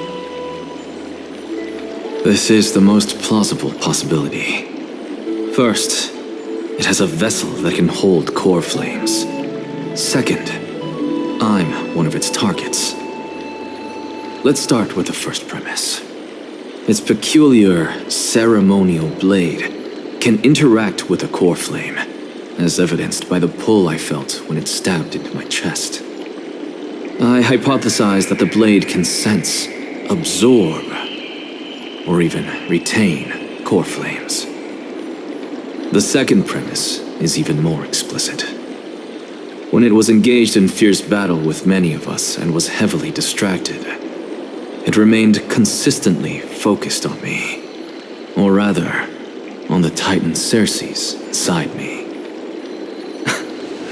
So it's plundering the flames. But if your argument holds up, wouldn't he be headed to Akama soon? The vortex of Genesis is full of the Titan's core flames. Not necessarily. Let's call that person the Flame Reaver for now. If my presumption holds, that person has 3 targets. The first target is me. The second target is Oryx, who hasn't yet fallen. And the third is Akama and the Vortex of Genesis, where the core flames are housed. But I suspect Akama won't be their first target. Kefali's core flame is guarded by the Council of Elders' arcane power. And Fagusa's water curtain should be able to block out any external perceptions. What about Thanatos and Aquila? Their core flames are yet to be restored? The whereabouts of Thanatos remain a mystery to all. As for Aquila, can you fly? No, I can't. Why are you asking that? Can that Swordmaster fly? Good point. But what if he does grow wings? If they had wings, I wouldn't have made it out of the grove alive. That's a relief. Anyway, since the Flame Reaver has 2 targets, we need to move fast. With the distances between Akama, the grove, and these potential targets, I believe we should bolster our defenses and...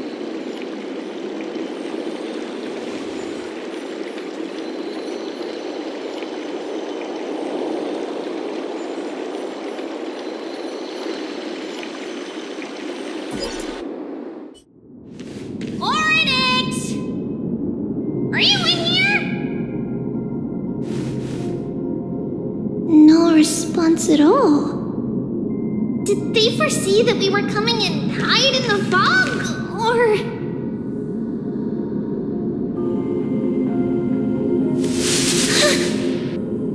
Treeby, we should leave this town. temple has other people in it. What?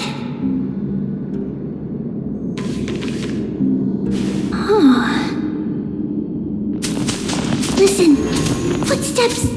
Fast ones. 3 or 4 people coming this way. Come on, we need to hide. Whoever they are, we can't let them see us. Treeby, Trinan, come check this out. What's this? Trian feels like it's so familiar.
We only saw the 2 of you collapsed on the side of the road when we arrived.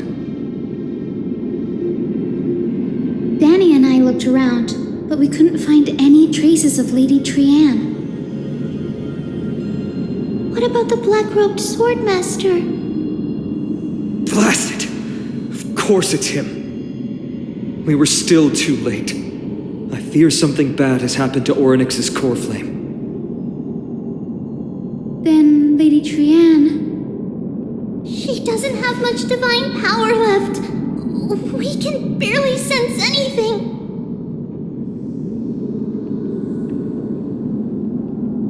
That you're both safe is already a blessing. Everyone, we must take action now. We should split into 2 groups. One group will stay in the Abyss and meet up with Aglaya's reinforcements, then search for Trian's whereabouts. The other group will come with me to pursue the black-robed swordmaster and recover the core flame.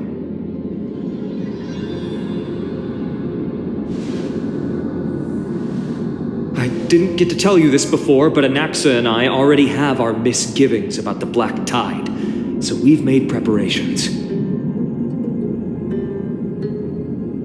I'll tell you the details as we move. Opportunities are fleeting on the battlefield. We should hurry.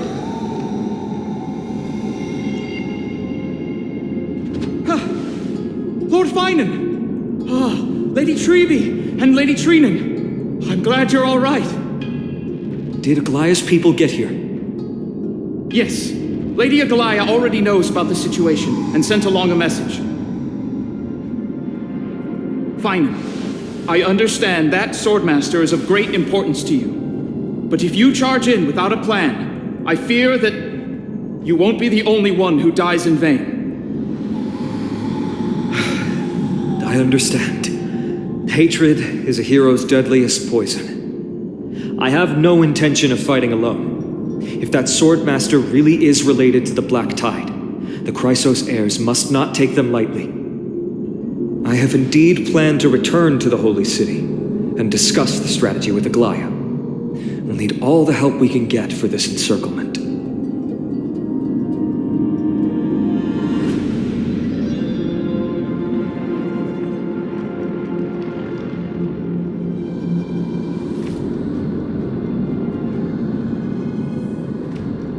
Renan will stay in the Abyss too. That way, Both sides can communicate with each other if anything happens. Thank you, everyone. Partner, Treeby, let's go.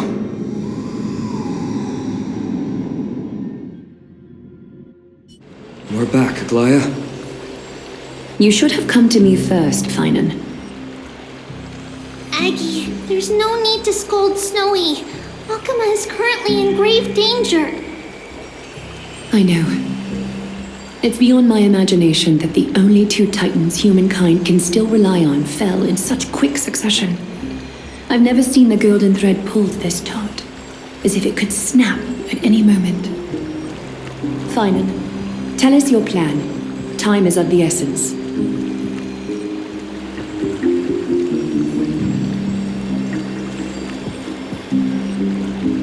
This being is not just hunting titans, but taking the core flames too?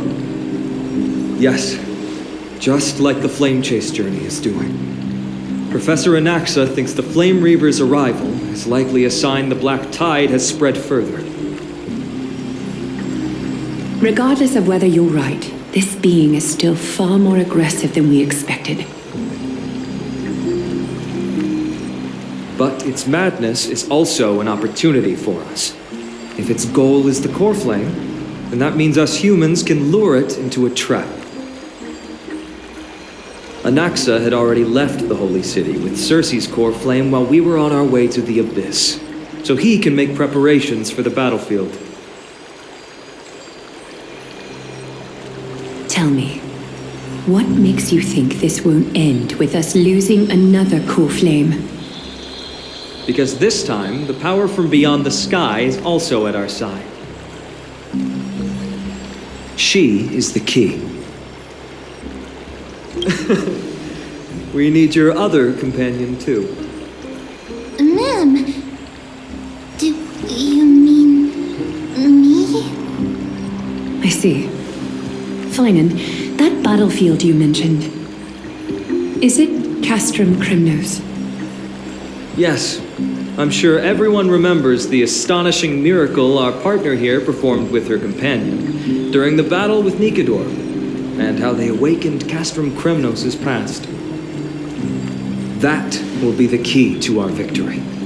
We will use Orynyx's power to once again open a passage to the past and lure our enemy inside.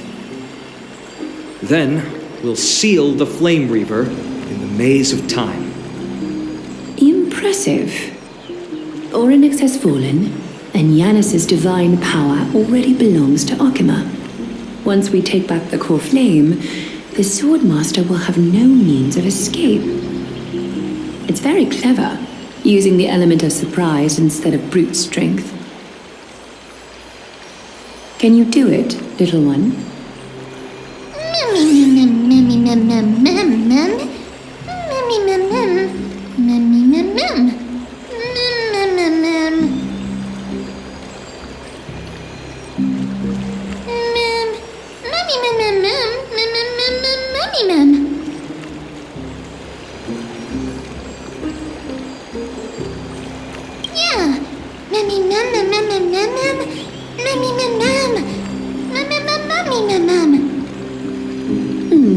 Such enthusiasm. I'm glad to see you're confident. By the way, the Council of Elders declared a state of emergency when Treeby went missing. Kynus and her following have heard tell of the incident at the Grove and are galvanizing support in secret. I fear she'll make her move before the next assembly of the citizens. What are they plotting? That short-sighted politician likely believes the Chrysos heirs have outlived their usefulness and is making preparations for her next step. That ugly side of humanity is something we'll have to deal with eventually. But that's a problem for another day. I've sent Castorus ahead to the council with a message. She should be able to keep the situation under control for the time being. Finan, it is my hope that we can come to an understanding on this. We must take down the Flame Reaver in one go and retrieve the core flame. And in doing so, grant ourselves an advantage against the Council of Elders. Of course. You may count on me to lead the charge. I apologize for tasking you to spearhead the plan once again, but Akima is currently beset by enemies from within and without. The situation brooks no delay, and we have precious little time to confer and discuss the plan with you. That being said, you are the key to our success, and I shall respect any decision you make.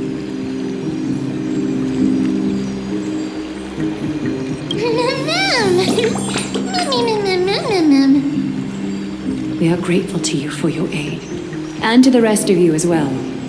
Now, let us be off to begin the hunt. May carefully sharpen our gaze and grant us victory over the enemy.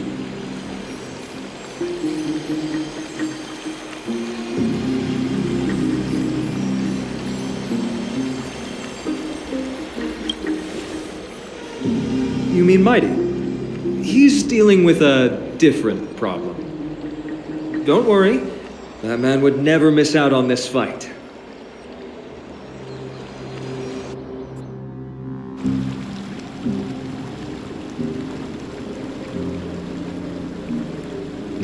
Farewell, my dear friend. You must lead us back home.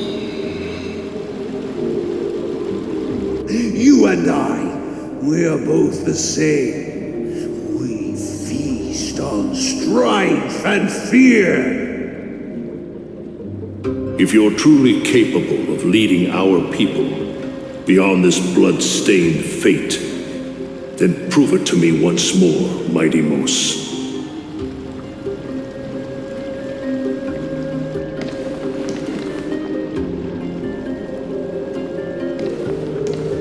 I knew you'd be here. I heard you're about to set off on an expedition. That's right. It's going to be a tough battle, and our destination turns out to be Castrum Kremnos. Is that why you're here? To pray to the dead Nikador? No, just the opposite.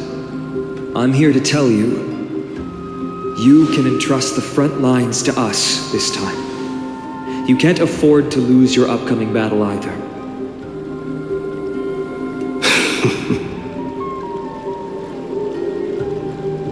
Have you heard the story of Geocles the Mountain Breaker?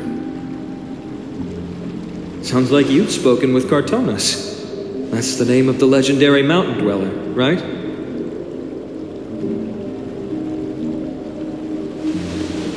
Let's have a chat before we go our separate ways. Cartonus told me that back in ancient times, the mountain dwellers lived in seclusion. They spent their days quarrying and gathering, living a simple and peaceful life away from strife. But Geocles was different. He resisted their traditional way of life, yearning for the world beyond the mountain. They're safe, but humdrum culture was like fetters around him.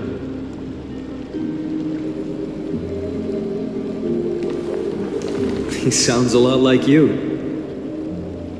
Yes, that is why he too faced the same dilemma as I do.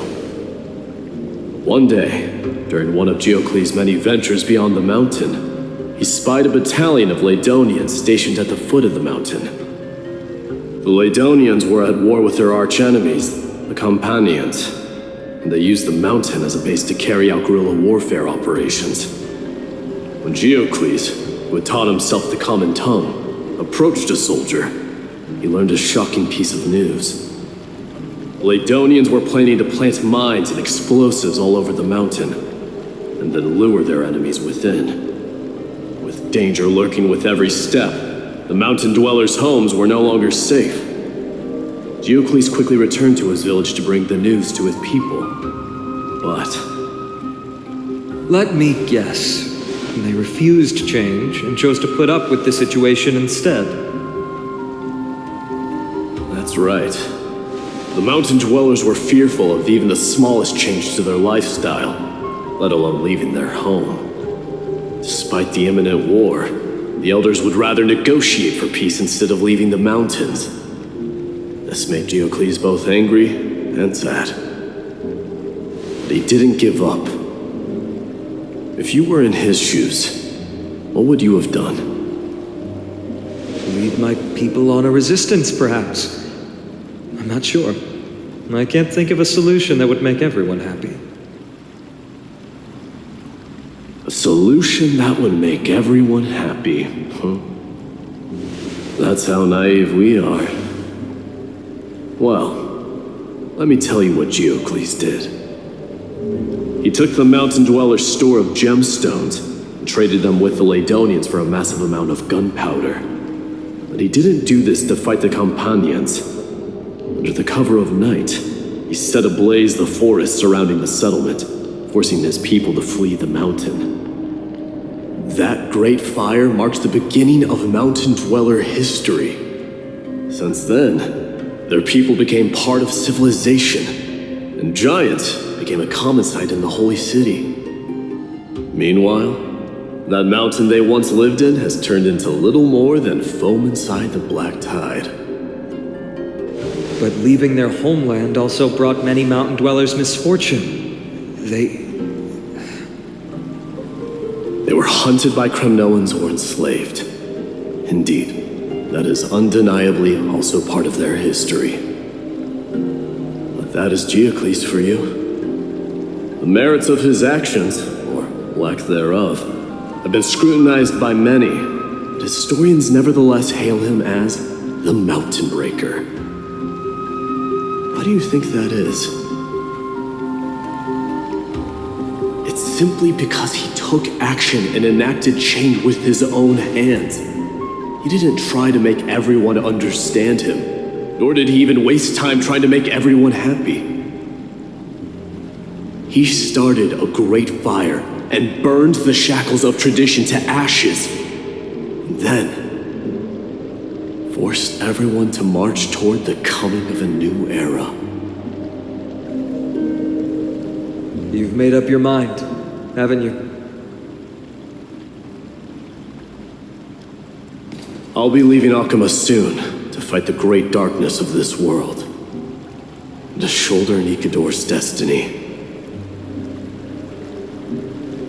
So, listen well. If there comes a day when we meet again on the battlefield, that I stand opposed to the flame chase, remember to stab your sword into my back through my 10th thoracic vertebra. That's my weak spot, and the only way to kill me.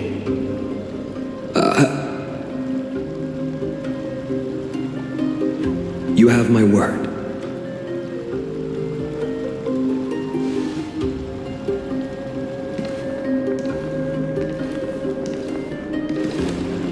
Go now. The battlefield calls. Send that flame-thieving hyena to their death. But if you find yourselves with no other recourse, pray to that blade in the sky. Loudly call out the name of the new god.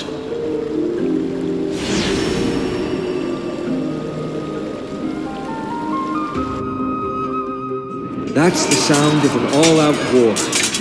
Not the kind of ruckus Professor Anaxa can raise on his own. Let's hurry. The battlefield is just ahead.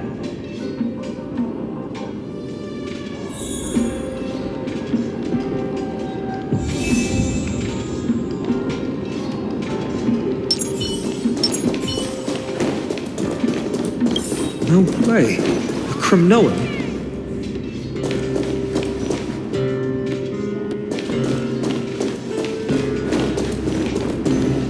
I didn't think she'd manage to send the Kremnoans to assist.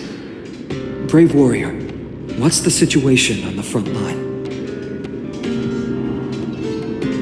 Nakaman, why are you here? What? Didn't Aglaya tell you? We have been instructed to assist you in trapping the Flame Reaver.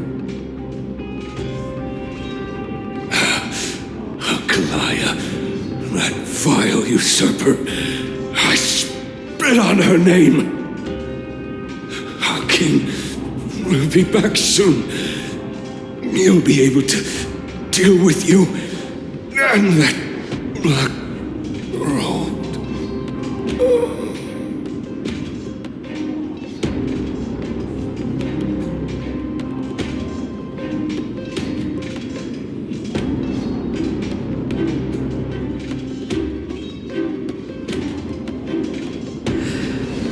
The Kremnoans really are just like their king. Rest in peace. May your glory last forever. Did they come to fight on their own accord?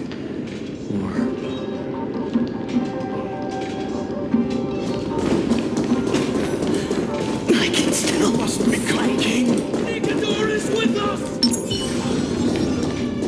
Stream forward. Lean both blades.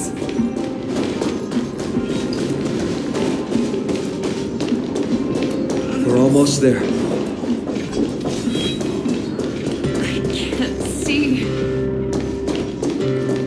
Once we take back the core flame, Yanis's passage will open.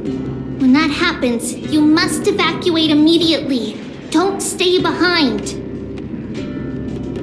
The rest will be up to how well we work together. But remember what Mighty said before? Cast aside all distractions once you're on the battlefield. Let's go, partner. Today, destiny shall stand with us!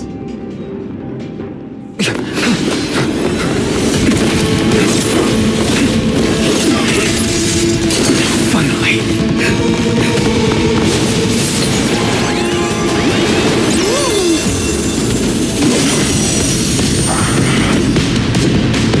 Repent in the memories of the dead!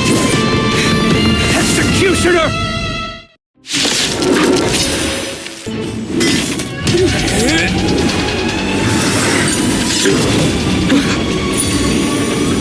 At long last.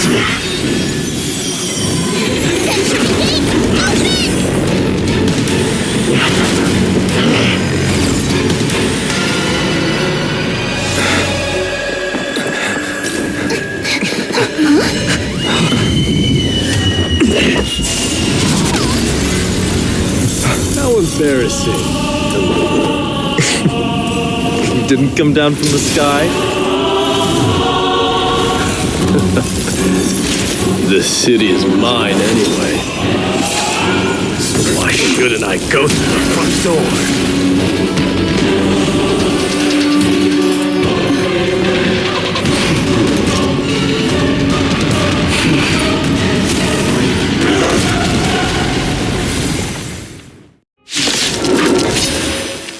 Minion of the Black Tide. I, King of the Kremnoan Legion, will be your opponent today. Long time no see, Nikador.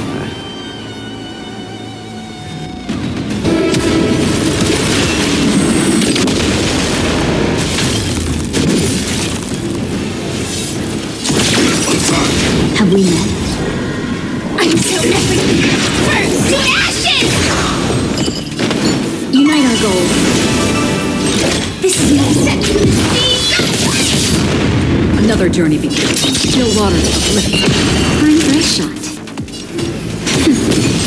Fire! So petty. I weep for the departed.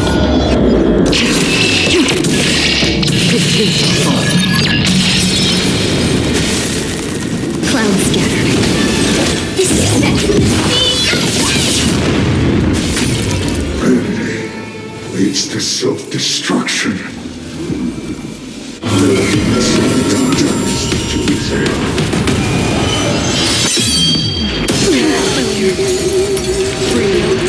Well fought. That was a good opener to the ceremony. We honor the fallen gods with this fight to the death. I grant you the honor of sharing your final resting place with Kremnos' departed hero. Another journey to the destined for oblivion. Have we met? Dreams of a past. Let us dance once more. I weep for the departed. It is your fault. It's time to end this.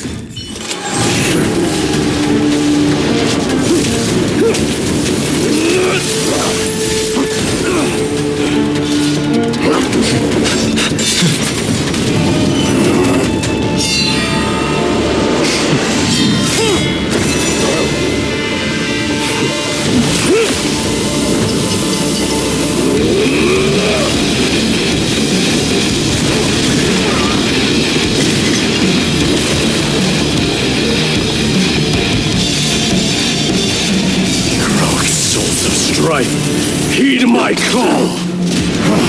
I am the Lance of Fury. The agony this world needs!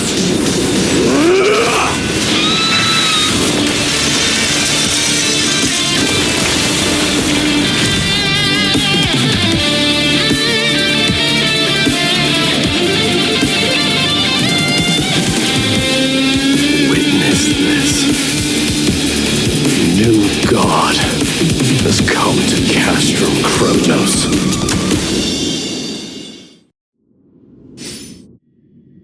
Look! The warriors have returned! But are the rumors true? Has Ornyx fallen? It's as the Council of Elders said. We face a dangerous threat. Yet the Chrysos heirs are only inciting more chaos. They don't care about the people's safety. They really gave the core flame of strife to a Kremnoan at the end. What a noisy crowd. This, doesn't feel right. It's probably because Ornyx is gone. Ornyx was a generous titan in the eyes of the people. They graced us with miracles, allowing humanity to reap many a convenience from the past. What they don't know is that the Titan didn't do all of that of its own volition. Regardless, the Titan has fallen, and we must surrender Ornyx's core flame. A meeting with that woman again so soon? I just can't catch a break. Professor Anaxa, why don't you find someplace to rest first? Matters that require Aglaya's attention are piling up. You two meeting again will, forgive my honesty, only distract her. Just try to stay on your best behavior, if you know what I mean. That's not up to me, I'm afraid. I've been trapped in her prison the moment I set foot in this holy city. The price of having a Titan living in my head, I suppose. Don't worry, I don't want trouble either.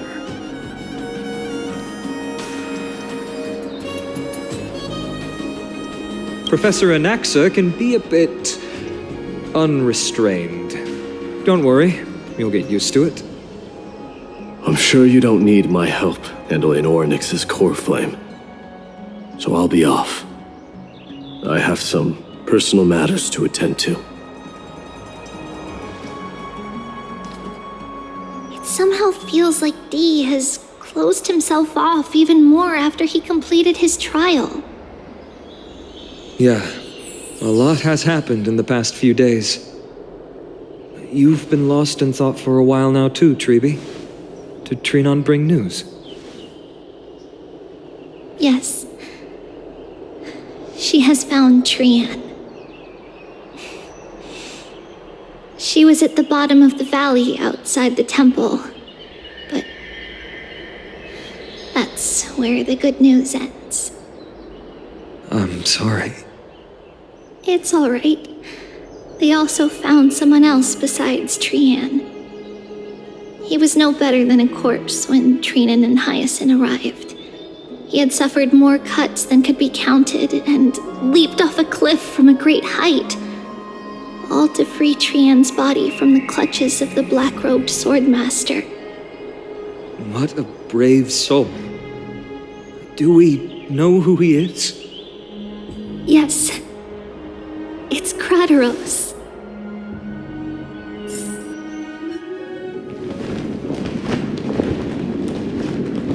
Stop!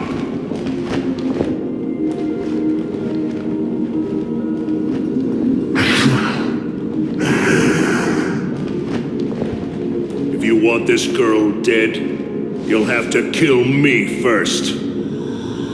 How ludicrous. Your body made of flesh and blood as it is will not survive more than a single strike from me. Better to die in battle than return even in glory.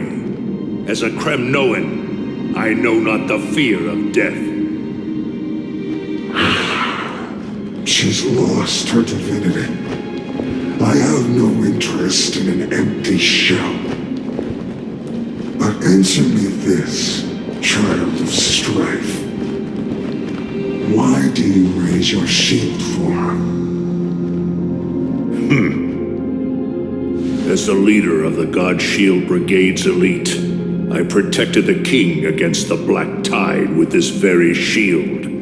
And I've done this over and over, hundreds and thousands of times. A pathetic killer like you could never understand the weight it bears. Pity. And crumble like rusted iron. Good. Supreme glory shall be mine, as I indulge in the libations and incense offered by my descendants. Come, let us fight! For Kremnos! For my king! For Amphorius!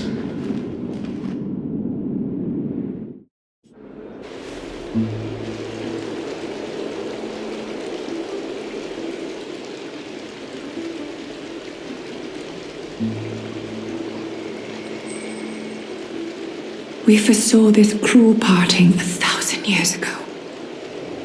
Today is but a reminder of that bitter taste. But Lady Aglaya, I don't understand. It wasn't life itself that Lady Trian lost. Why does she look like she really turned into a doll? I don't understand. Don't be sad, Hyacinth. Trian has used up her borrowed time from Yanis, that's all. Her spirit is now riding the west wind, flying ahead to a world free of sorrow. If a world like that truly exists, does that mean everyone from the Grove is there too? It exists, Hyacinth. Do you not remember? The prophecy that guides the Chrysos heirs is the voice of Kefili before it fell silent. It loves all of its creations dearly and would never bear to lead us astray with lies.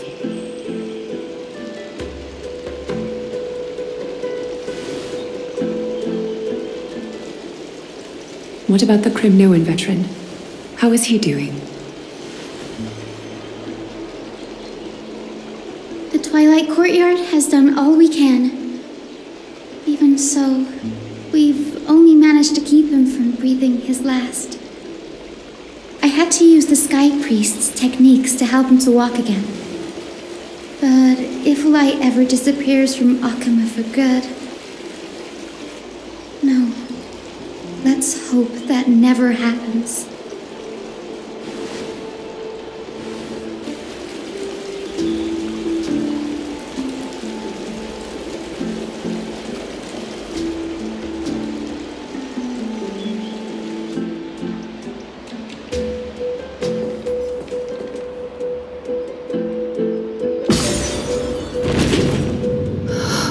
The parting hour is upon us.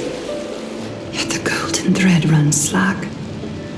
The heroes have returned with their spoils. Everyone, please take this opportunity to rest and prepare for what awaits us. You've returned unscathed and brought tidings of triumph. Truly a moment worthy of celebration.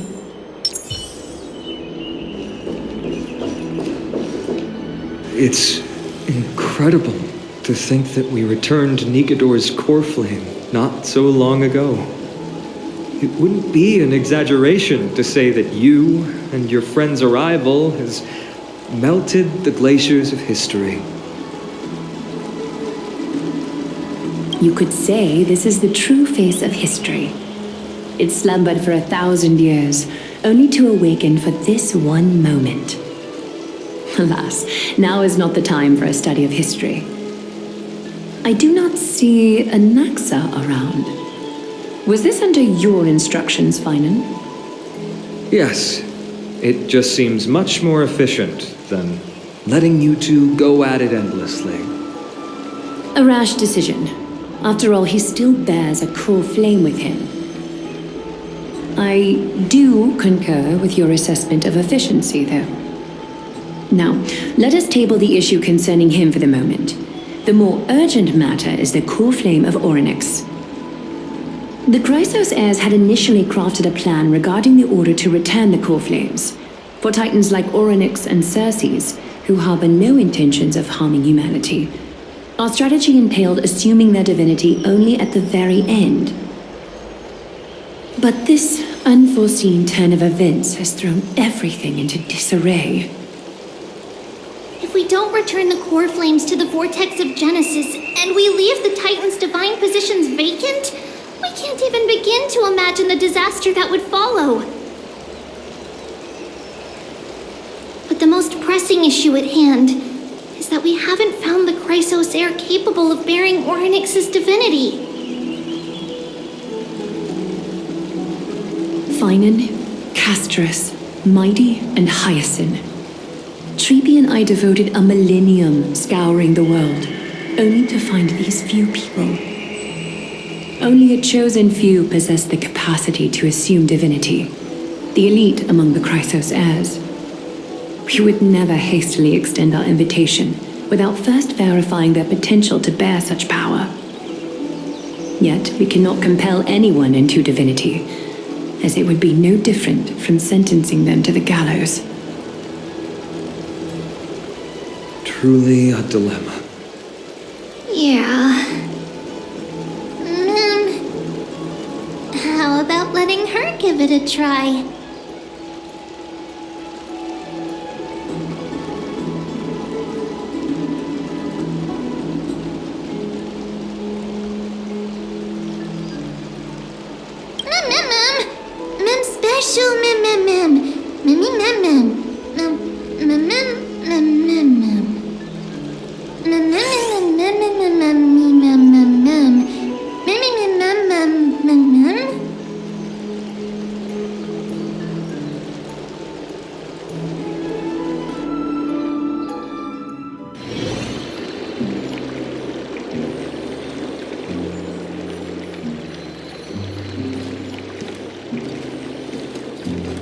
I see the Reaper has forsaken you too, teacher. It simply put my life in the hands of the Twilight Courtyard. That priest girl's medical talents are truly exceptional. She might be far from the ordinary girl we envisioned. But this isn't about me, Mighty Mos. I saw it. You finally decided to embrace your own fate. Power of strife is stirring a tempest within me as we speak. My bones have turned into steel, and my blood is seething in a blaze. Past rulers of Kremnos could only aspire to this might, yet I have merged with it. I've made history, and henceforth divinity and kingship shall coexist as one. Indeed, you've realized the aspirations of every former king of Kremnos. And now, you can at last bring our people home and reforge the glory of Kremnos.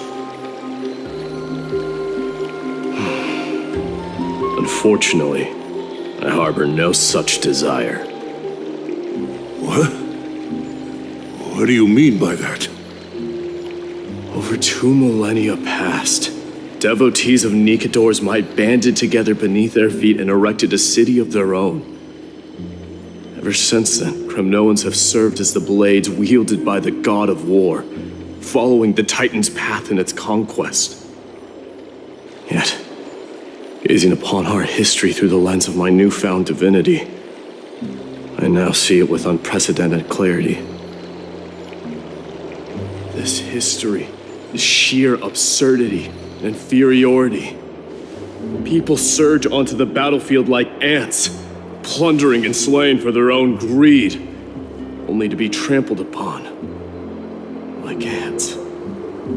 The city and the beliefs that Kremnoans hold so dearly, alongside the supposed tradition, mere anthills that could be crushed with a single touch in the eyes of the Titan. You! Are you trying to strip Kremnoans of the pride we've amassed over thousands of years with mere words? That pride holds little significance, Kratoros. Now that I've assumed the divinity of strife, my next step will be to renounce the title of king. No! No! Convey my message to every Kremnoan. This is an order. Do not do this, Mighty Mos. I beg you. Our history commenced in the year 2506 of the Light Calendar, concluded in the year 4931. I, Mighty Mos, last king of Castrum Kremnos, son of Gorgo, do hereby proclaim the Kremnoan dynasty comes to an official close today. You have killed us. You have killed us all. No. I am granting you a new beginning. What is this? My mother's signet ring. It served as a symbol of kingship, and I now imbue it with a fresh significance. Take it, and rally those who have lost their identities. Convey the words of Mightimos, now ascended to divinity. You no longer need to chase fleeting honors or face death on the battlefield as if it were your sole destination. However, you must adapt to fit into the city you once observed with indifferent eyes. A cruel fate awaits Amphorius. No matter how illustrious a dynasty may seem, it crumbles to rubble and gravel before formidable foes.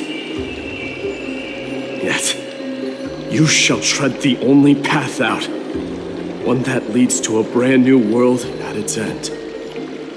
Why task me with being your messenger? Why not explain all this to them yourself? Because only humans can guide the path to be trodden by humans. It's not the lot of humans who crave the power of gods and spiral into madness for it. But humans who stand ready to raise their shields high to protect the lives behind them.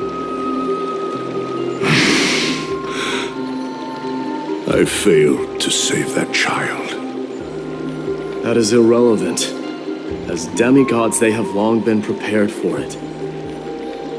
What truly matters is that you showed up there and shielded her. The one who persuaded Aglaya to set me free that night. Was that you, Mighty Mos? Yes. She's not one to easily make a concession. What did you offer her? I staked my mother's name to guarantee the integrity of your soul to her. And I promised her that I would dedicate all I have to the Flame Chase journey. what is next, Mighty Moose? Where will you be headed now? To the place where I belong, to fulfill my promise. The madness that has plagued Nikador and the darkness that has consumed Amphorius. It's now my turn to fight against it. There are some people to meet with before I leave. Let's go. And what is next, Mighty Moose? Where will you be headed now?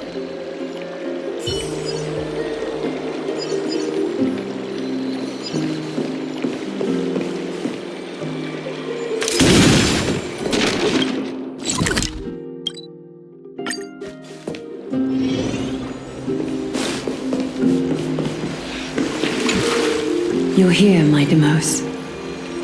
It seems that you are prepared. Yes. You aided Akuma through yet another trying ordeal, and my gratitude knows no bounds. Isn't that exactly what you wanted? Not everything unfolds according to my plan. In the current state of the world, I can only proceed one step at a time. Furthermore, you are ready to dedicate all that you have, regardless of the promise you made to me, aren't you? Throughout my time in the Holy City, I've gleaned valuable lessons from you. Strategy, leadership, and adaptability to change. Yet, it's only recently that I've come to realize the truly remarkable quality you possess. And what is it? It's the magnetic allure in your presence. It draws people to gather around you willingly, to seek your guidance. They strive not to disappoint you, not due to fear of repercussions, but out of sincere alignment with your ideals. That is precisely what every ruler of Castrum Kremnos has been missing. I am truly honored to hear that. And now, my Demos, you have risen as the most powerful demigod in the world. How do you intend to wield this newfound power? I shall see Nikador's aborted mission through to completion and become the strongest bulwark for Amphorius to defend against the Black Tide. I will secure enough time for the Flame Chase journey until you manage to lead everyone to reach the miracle of Genesis.